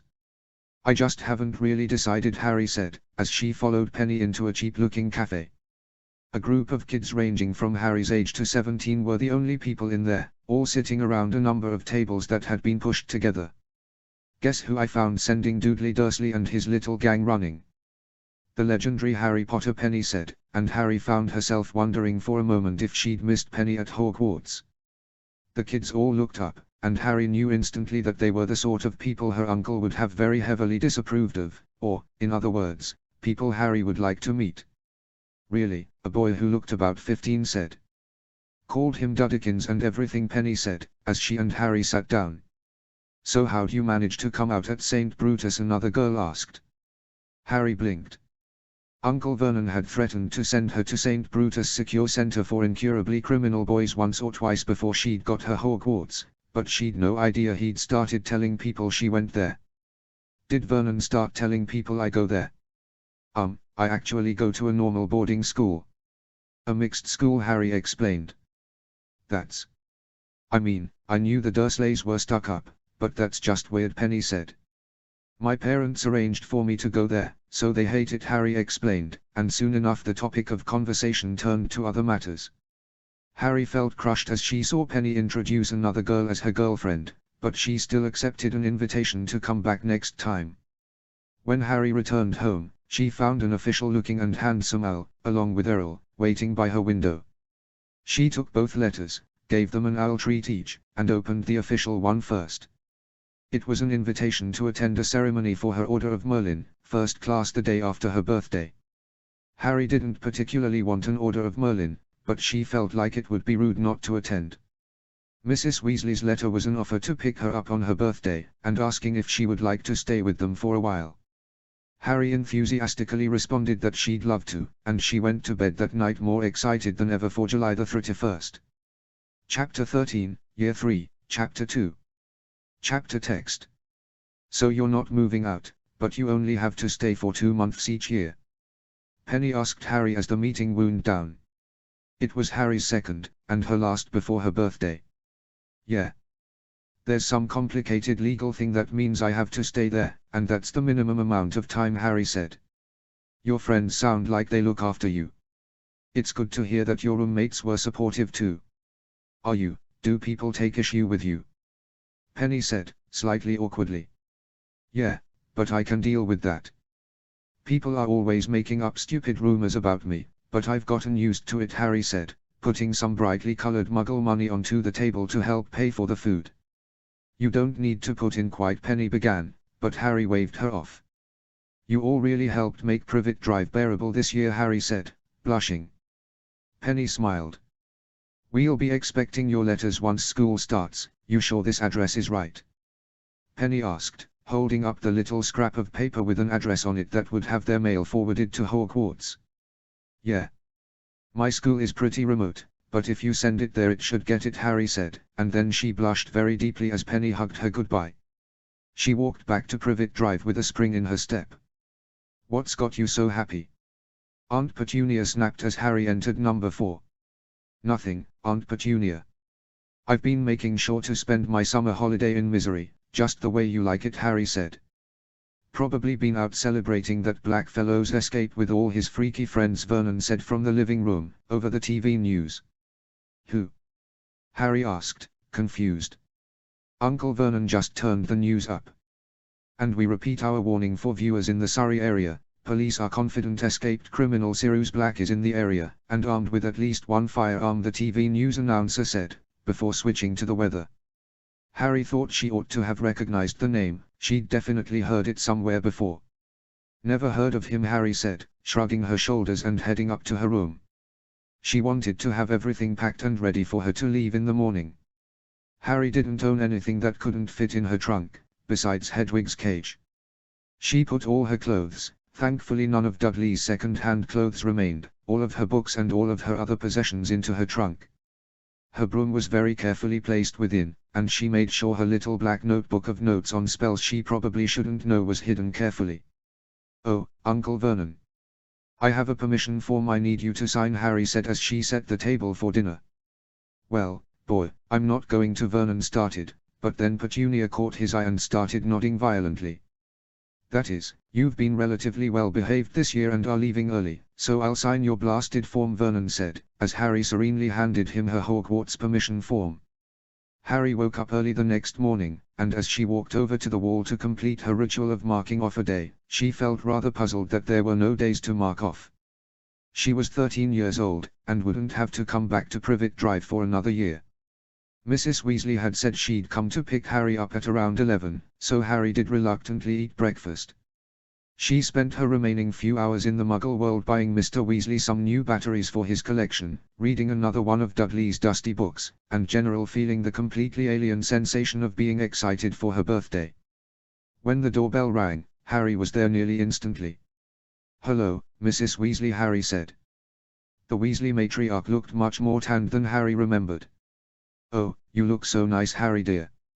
Long hair does suit you wonderfully. Got everything ready?" she asked. The Dursleys were all in the living room, stubbornly pretending to be interested in a home improvement show rerun. "Everything's ready, Mrs. Weasley," Harry said and pulled her trunk and Hedwig's cage out of the door. Hedwig herself had taken off for the Burrow in the morning. "All right, now we're going to be apparating to the Burrow, Harry dear. Just hold on tightly," Mrs. Weasley said as she took Harry's hand. Then Harry felt like she was being squeezed through a very tight tunnel, spun around very fast, and thrown out onto the grass. She managed not to fall over, but she was very unsteady. I can see why you have the car," Harry said. "Happy birthday, Harry," came a general shout from a large number of Weasleys in the front garden of the Burrow. Hermione was there also, and to Harry's surprise and delight so was Hagrid. There was also a large banner wishing her a happy birthday, and what appeared to be a very large lunch laid out on wooden tables painted with fading white paint. Everyone, Harry decided, looked rather more tanned than when she'd last seen them. Except for Hagrid. Thank you, everyone, Harry said, and she felt herself fighting back tears. This was beyond what she'd been expecting. Soon she was surrounded by people, and Hagrid gave her a rather crushing hug. Couldn't miss your 13th birthday, could I? Very important time for a young witch, Hagrid said, ruffling her hair. Between you and me, Harry, I think I got you the best present, Hagrid staged whispered, and Harry laughed. How were the Dursleys this year? Hermione asked. Dobby was brilliant. Kept stealing Dudley's chocolates when he misbehaved. How was France? Harry said. Oh, I learned so much about French wizards, it's a fascinating history, Hermione said. Anything interesting, Harry means Ron interjected. French magical history is very interesting, Ron. You'd enjoy it, a lot of beheadings, Hermione said. What was Egypt like, Ron? Harry asked. Her two best friends sometimes seemed to enjoy their bickering, but it mostly made Harry feel rather awkward. Wicked. Bill took us around all the tombs, you wouldn't believe the curses those old Egyptian wizards put on them. Mum wouldn't let Ginny in the last one, it had all these mutant skeletons in it, Ron said. It was a real stroke of luck your dad managed to win 700 galleons from the Daily Prophet, Harry said. It's rigged every year, but they gave it to him this year because they felt bad about the chamber, Ginny said. She looked at Harry and smiled. Your hair looks nicer long, Harry. You should keep it like that, Ginny continued. Thanks, Ginny, Harry said.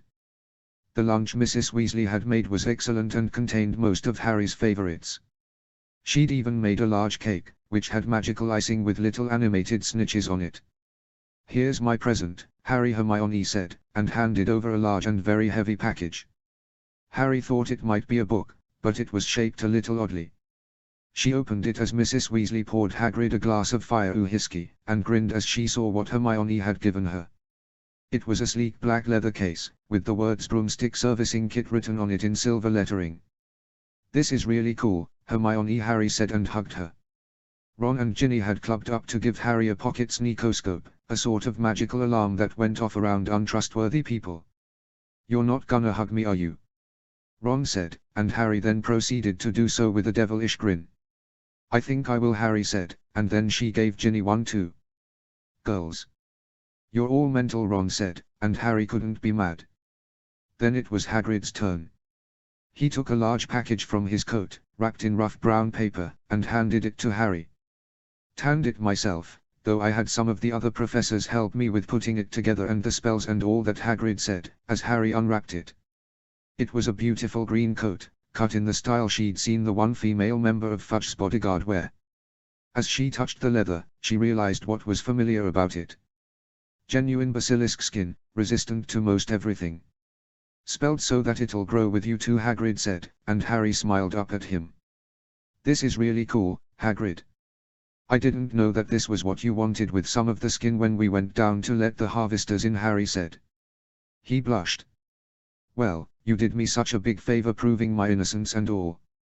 I'm even allowed to carry a wand now, Hagrid said. Oh Hagrid, that's wonderful, Hermione said. Hagrid and Hermione left after the meal, with Hermione confirming that she'd see Harry and Ron in a week at her house, and then Harry and the Weasleys, minus Percy, Mrs. Weasley, and Mr. Weasley, walked over to a nearby clearing to play some Quidditch. Given Harry's got that fancy nimbus, what do you say to boys vs girls? Fred said. Probably makes up for Ginny, Ron said, and then Ginny hit him with an apple. Probably deserved that one, Ronikins George said, and then Harry and Ginny walked over to the other end of the clearing. Harry and Ginny proceeded to completely annihilate the boys, and so soon the match descended into a free-for-all game of aerial tag. Harry let all of the Weasleys have a try on her nimbus, and it was nearly dark by the time they headed back to the burrow. Harry dear, I've put your things in Ginny's room, Mrs. Weasley said, and Harry blinked. Gotcha, Mrs. Weasley, she said, a little surprised but not unhappy. Makes sense, I suppose, Ron said. Ginny herself looked rather surprised, but she'd definitely calmed down from dropping the butter dish levels. Thank you all for today. I've never had a proper birthday before, and this was really nice, Harry said. Glad to have you, mate, Ron said, and Harry smiled. The next morning, Harry was fussed over by Mrs. Weasley in exacting detail. After breakfast, she changed into her nicest dress and even put on a little of the makeup Lavender and Parvati had pushed her to order last year. Now, Arthur is going to take you three in with him by the Floo. I want you all to be on your best behavior. The minister himself will be giving Harry this award, Mrs. Weasley said, and the three in question, Harry, Ron, and Ginny, all nodded. Harry was mostly surprised at the scale and grandeur of the ministry. It had none of the ramshackle nature she had come to expect of wizards. Even Hogwarts felt like an old castle she happened to live in, sometimes. Mr. Weasley made sure they reached the minister's minders, and then he had to go to work. Ron and Ginny joined Hermione, who had driven in with her parents, in the audience. There was a small stage in the ministry atrium, and Harry felt rather bizarre as she walked with Minister Fudge up the stairs to it. Most of the crowd seemed to be adult witches and wizards, including all the reporters from her impromptu press conference after the chamber. Welcome, welcome. It is my great pleasure to bestow the Order of Merlin, First Class, on one of its youngest ever recipients. Miss Harry Potter is, however, an uncommonly brave young witch. On the day in question, not only did she rescue a classmate at great risk to herself, but she also slew one of the largest basilisks on record with a sword, defeated a dark artifact, and outdueled an adult dark wizard. Fudge said, as he withdrew a small gold medal on a dark green ribbon and placed it around Harry's neck. Speech, someone with a very thick Australian accent shouted, one of the reporters, Harry thought. I don't really have much of a speech. I just want to say that without the help of my friends, I couldn't have done any of this. Without their help, I'd have been dead a dozen times over, Harry said, which got quite a bit of applause. Fudge shook her hand for the cameras, handed her a box to keep her medal in, and then it was over. It all felt rather bizarre to Harry, but it did feel nice to be recognized for something she'd actually done rather than for her mother's sacrifice. Wonder if I could have a quick word in my office, Harry? Fudge asked. Sure.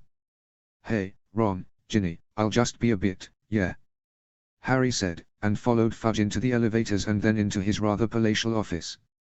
Well, my dear girl, it's been rather an exciting few days for you. Turning 13 and receiving an Order of Merlin, not something one does every day. Have you been keeping up with the news much? Fudge asked, and Harry was surprised by the question. Not really.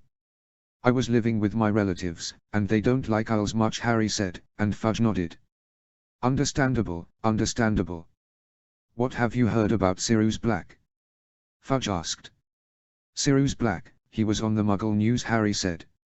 Yes, we got quite the number of raised eyebrows over at the ICW for that, but it had to be done. You see, Harry, Black is one of us. Escaped from Azkaban prison only a few days ago, and he's a nasty customer. We believe he was you-know-who's chief lieutenant during the war, and he was in there for killing 13 people with a single curse, Fudge said, and Harry felt her eyebrows raise. 13 people with one curse. That was a seriously powerful curse. He sounds dangerous, Minister, but I'm not sure why you wanted to speak to me about it, Harry said. That. Well, Harry, we also believe that he may be, interested in you. We don't want to alarm you, just warn you to be on your guard, Fudge said, and Harry nodded. I understand, Minister, Harry said.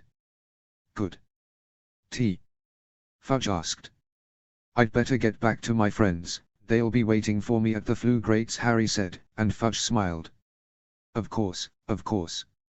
Have a good day now, Harry, Fudge said, and Harry went back to the atrium. What did the minister want, Harry? Hermione asked. To tell me that there's another nutter connected to you-know-who out to get me, maybe, Harry said. Starting a bit early this year, are we? Ron said, and the four of them laughed. Chapter 14, Year 3, Chapter 3. Chapter text. Harry's time at the Burrow was as pleasant a time as she'd ever had over the summer. There were chores to do, yes, but everyone pitched in. Harry helped the gnome gardens, chopped vegetables, and more. But there was always someone doing it with you, and there was never much work with so many hands. She lost quite a few games of wizard chess to Ron. Most of the Weasleys refused to play him anymore, except for Percy, and everyone had great fun on her Nimbus. She even managed to coax Percy into giving it a try, and he'd had a huge grin when he landed. Harry was sad, sometimes. She thought about what her life would have been like if her parents hadn't died. Would they have had more kids? Would they have accepted who she was? She still had nightmares about the chamber, remembering the pain Riddle's curse had inflicted on her. Remembered the basilisk's poison burning inside her, dragging herself over to the diary. I'm sorry for waking you, Ginny, Harry said, very early one morning. The moon was full overhead, and Harry put the wand she'd grabbed instinctively down. She was breathing hard, and her skin was covered in sweat. It's okay. I have nightmares about him too, Ginny said, sitting up. Her voice was quiet, and it felt as if they were not quite in the waking world. In the light of the moon, the two of them could say things they otherwise could not. It was a curious, illogical thing, but Harry knew it was true. I get shakes sometimes. I remember his curse, Harry said, not looking at Ginny. This wasn't something she could admit. She couldn't admit to still being scared. Whenever I write something, I keep waiting for Riddle to write back, Ginny admitted. But he's gone now. I could feel him all the time at the end, and now there's just bits left over. Sometimes I get flashes of memories. They're not what you'd expect, what you'd expect Voldemort to remember, Ginny continued. What sorts of memories? Harry asked. Mostly just him as a kid. He was a little monster, but he grew up in a pretty awful place. Sometimes I think he might have been a perfectly ordinary kid if he hadn't ended up there, Ginny said. Maybe. Dumbledore said I reminded him of Riddle as a kid, Harry admitted, her voice barely louder than a whisper. You did look similar, before you know. But I don't think Riddle would have bothered to save me down in the chamber, Ginny said. That's what Dumbledore said, Harry said, and the two of them laughed a little before they went back to sleep. Harry had an idea, though. That day, Harry went out into the garden and tried to feel that same sensation she'd always felt looking at snakes. She felt a little silly just standing in the garden and trying to hiss, but if she looked at the grass just right. Hello. Harry hissed, and she grinned as a small grass snake slithered out to look at her. She'd never found snakes to be interesting conversationalists, but she was able to coax it onto her arm easily enough. She could tell now how to just talk to one and how to command it. It was a sort of magic, a projection of will that was very different to any of the spells Harry had learnt at Hogwarts. She went to find Ginny, who was playing, and losing to, Ron at Wizard's chess outside. Blimey, Harry, what's with the snake? Ron said. Just had a little idea. He's harmless, Harry said, and she saw Ginny staring at the snake. What? Ginny hissed, and with her confirmation, Harry put the snake down and let it slither off back into the grass. Congratulations, Ginny. You're a Parselmouth, Harry said. What, how? Ginny asked. Probably something Riddle managed to leave behind, Harry said, quietly. Now there's two of you. I still say it's a bit freaky, Ron said. No argument here, Ginny said, and Harry nodded. She didn't mind the ability, but Voldemort leaving bits of his powers behind was a little freaky. Ginny was a little freaked out, but she did manage to prank the twins several times with it, so she was in good spirits. Then Harry and Ron were on their way to Hermione's house for a few days. Harry was curious to see what her friend's house was like, and she wondered if it would be much like the Dursleys. The journey there was an adventure in and of itself. Harry helped take the trip on a Muggle train, and then Hermione's parents spiked them up at the train station. Ron! Harry! Hermione shouted, waving them over. Harry had managed to coax Ron into not standing out quite so much, though she thought the wizard in the coat and suit was being a little obvious. Harry had spotted him quite early on, and almost gone for her wand until she realized where she'd seen him before. He was an Auror. Clearly, Fudge was more concerned about this Sirius Black character than he'd admitted to her, Harry thought. Hermione. Nice to meet you, Mr. and Mrs. Granger, Harry said. Hermione's parents were a pair of ordinary-looking middle-aged people. They were slightly out of shape. Mrs. Granger had a few grey hairs and Mr. Granger was balding a little. But they smiled warmly at their daughter's excitement, and Harry thought that they were probably quite nice. "Good to meet you too, Hermione talks about you both all the time. I must admit, we were a little worried when Dumbledore told us about that incident with the snake, but you managed to get that resolved right quick," Mr. Granger said, and Harry nodded awkwardly. Hermione looked like she was about to die of embarrassment. The Granger's house was very different from the Burrow, but it was nothing like number 4 Privet Drive. The garden wasn't merely a flat plain of grass, but there were trees growing in it. There was none of the magazine photoglossiness that Petunia desperately maintained. This was a house, Harry thought, that people lived in. Harry and Hermione took Ron on a whirlwind tour of the Muggle world, showing him everything from a dumb blockbuster at the cinema to Indian food. Ron had looked a little sideways at the food at first but had loved it after his third bite. While they were walking back from dinner, Harry saw something curious in the shadows of a deserted playground. Something with large yellow eyes was moving in the darkness, and Harry tried to look closer. Whatever it was watching her. She looked a little closer, and thought it might be a very large dog. "What are you looking at, Harry?" Ron asked, and Harry turned to answer him. "I dunno, I think there's a," Harry said, but as she turned around, whatever it had been was gone. That night, the three of them returned to the Granger's house to find owls waiting for all of them. Each bore an official-looking Hogwarts crest, with a rather bulging envelope. The trio opened them eagerly and discovered elves had been delivered with their usual Hogwarts letters. All of the Basilisk's corpse had been sold, and the proceeds divided up. Harry, having the equivalent of a few £1,000,000 in her vault already, wasn't too concerned with getting the money, but she knew it would mean a lot for Ron and Ginny. As he read the letter, Ron's smile grew. That's a lot of galleons. "I don't think I've ever seen 500 galleons in one place before," Ron said. "Did you really earn nearly £50,000 from that whole debacle?" Mrs. Granger said, reading over Hermione's shoulder. "I can't use most of it until I'm 17, but this is enough to get a new wand easy." "You're a legend for getting McGonagall to give us some too, Harry," Ron said. "Without you two, I wouldn't have known it was a basilisk," Harry said, shrugging.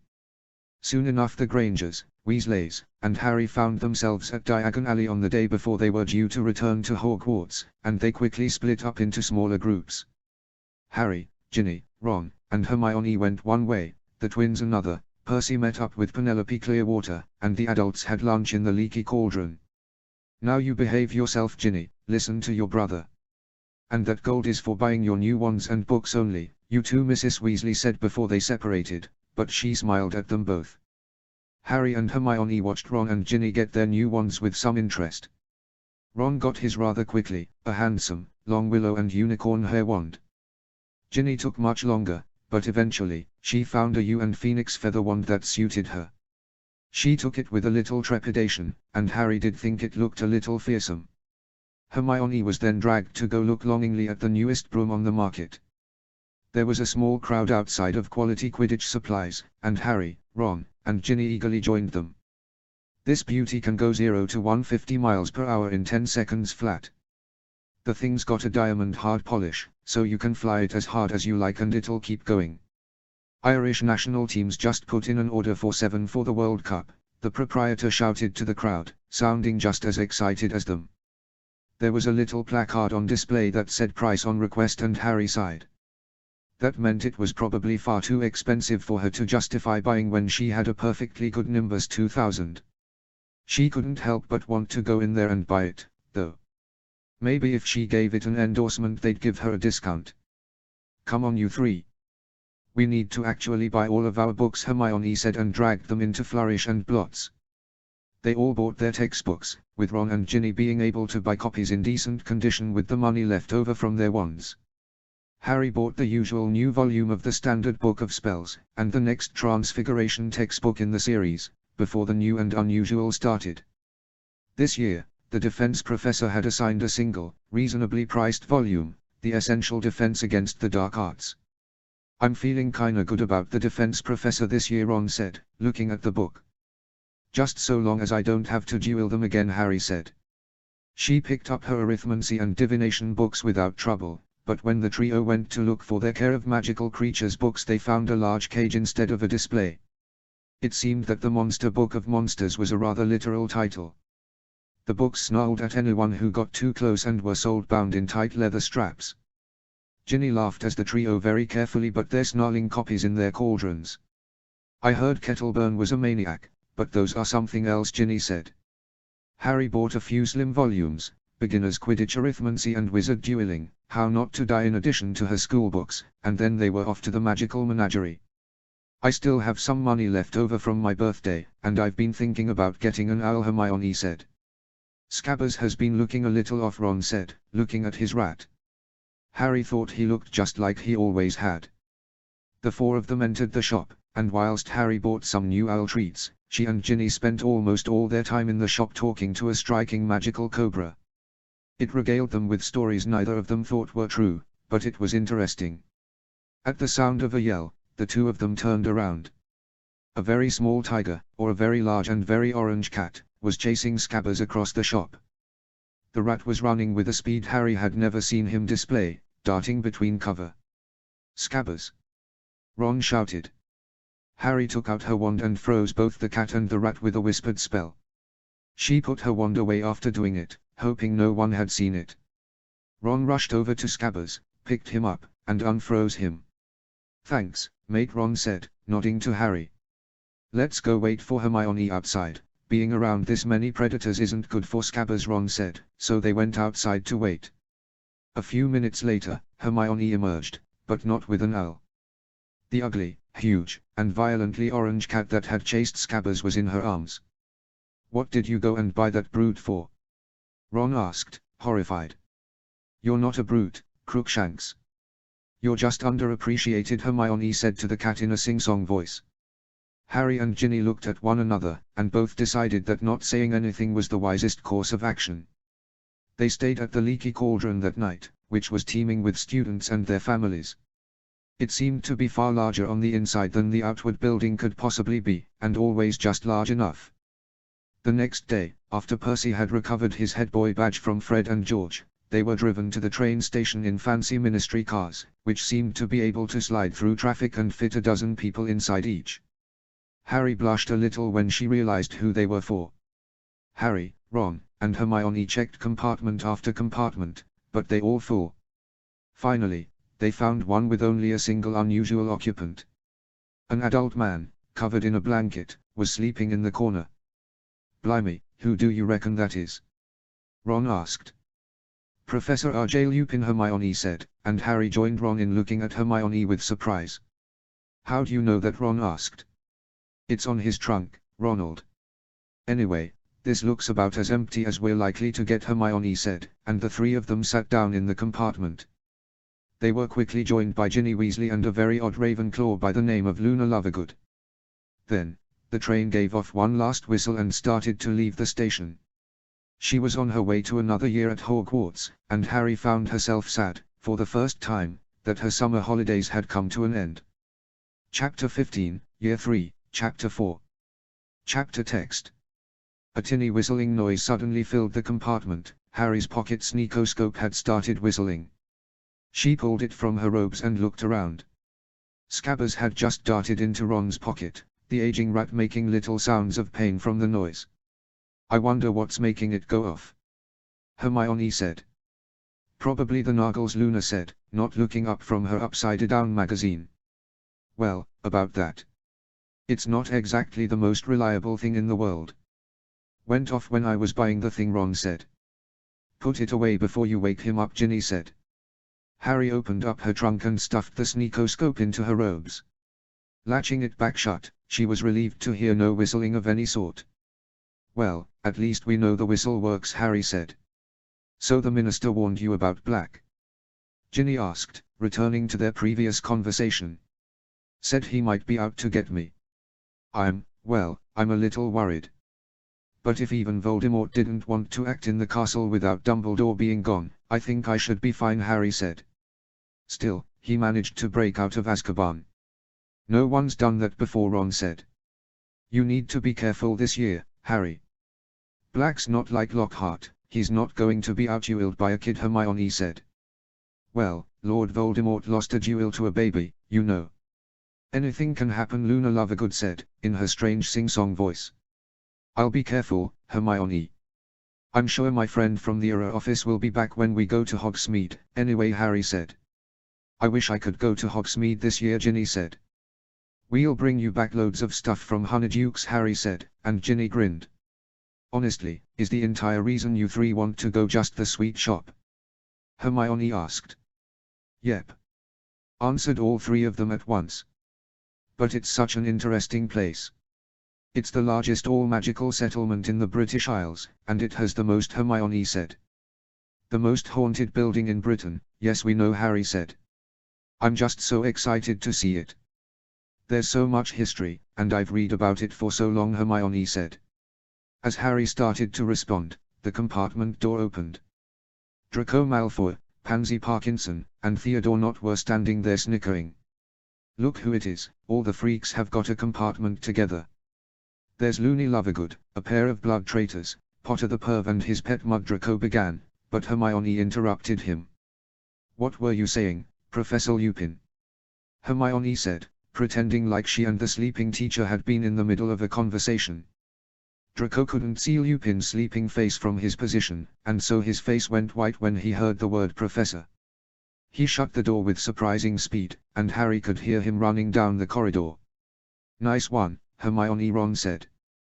It's a pity Malfoy isn't more creative. I've heard Loony Lovegood so often. I was hoping they'd get some new material this year, Luna said. Right, Harry said, giving the strange girl a confused look. Harry knew she was Ginny's friend, and she seemed all right, but she really was an odd one. Shaking her head, Harry took a bite out of her cauldron cake, only to look around confused as the train began to halt. We can't be there yet, Hermione said. I think there might something moving outside, Ginny said, craning her neck to look over the others out the window. We're over a bridge, Harry said quietly, sliding her wand out of her robes. She didn't know any good reasons for the Hogwarts Express to stop like this, especially over a bridge. Maybe she hadn't been nearly as worried about Black as she should be. Then the lights cut out. The entire train shook, as Harry felt the temperature drop rapidly. Her breath frosting in front of her, she cast a simple light charm.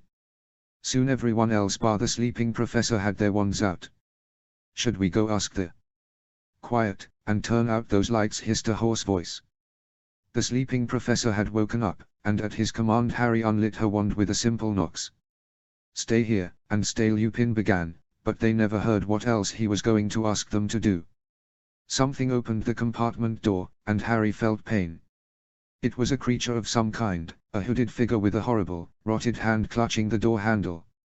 It floated in the air, and the scent of sweets that had filled the compartment was utterly overpowered by the stench of rotten meat and salt water. Mummy. No, Tom, I won't do it again. I won't. She felt her pain, her terror, and her desire to kill from the chamber all at once. She was being tortured by Riddle, she was pointing her wand at his back and thinking how easy it would, she was running from the basilisk all at the same time. It was a never-ending loop, an endless cacophony of emotion and memory. She screamed. She screamed in fear, in terror, and in bloody-handed victory.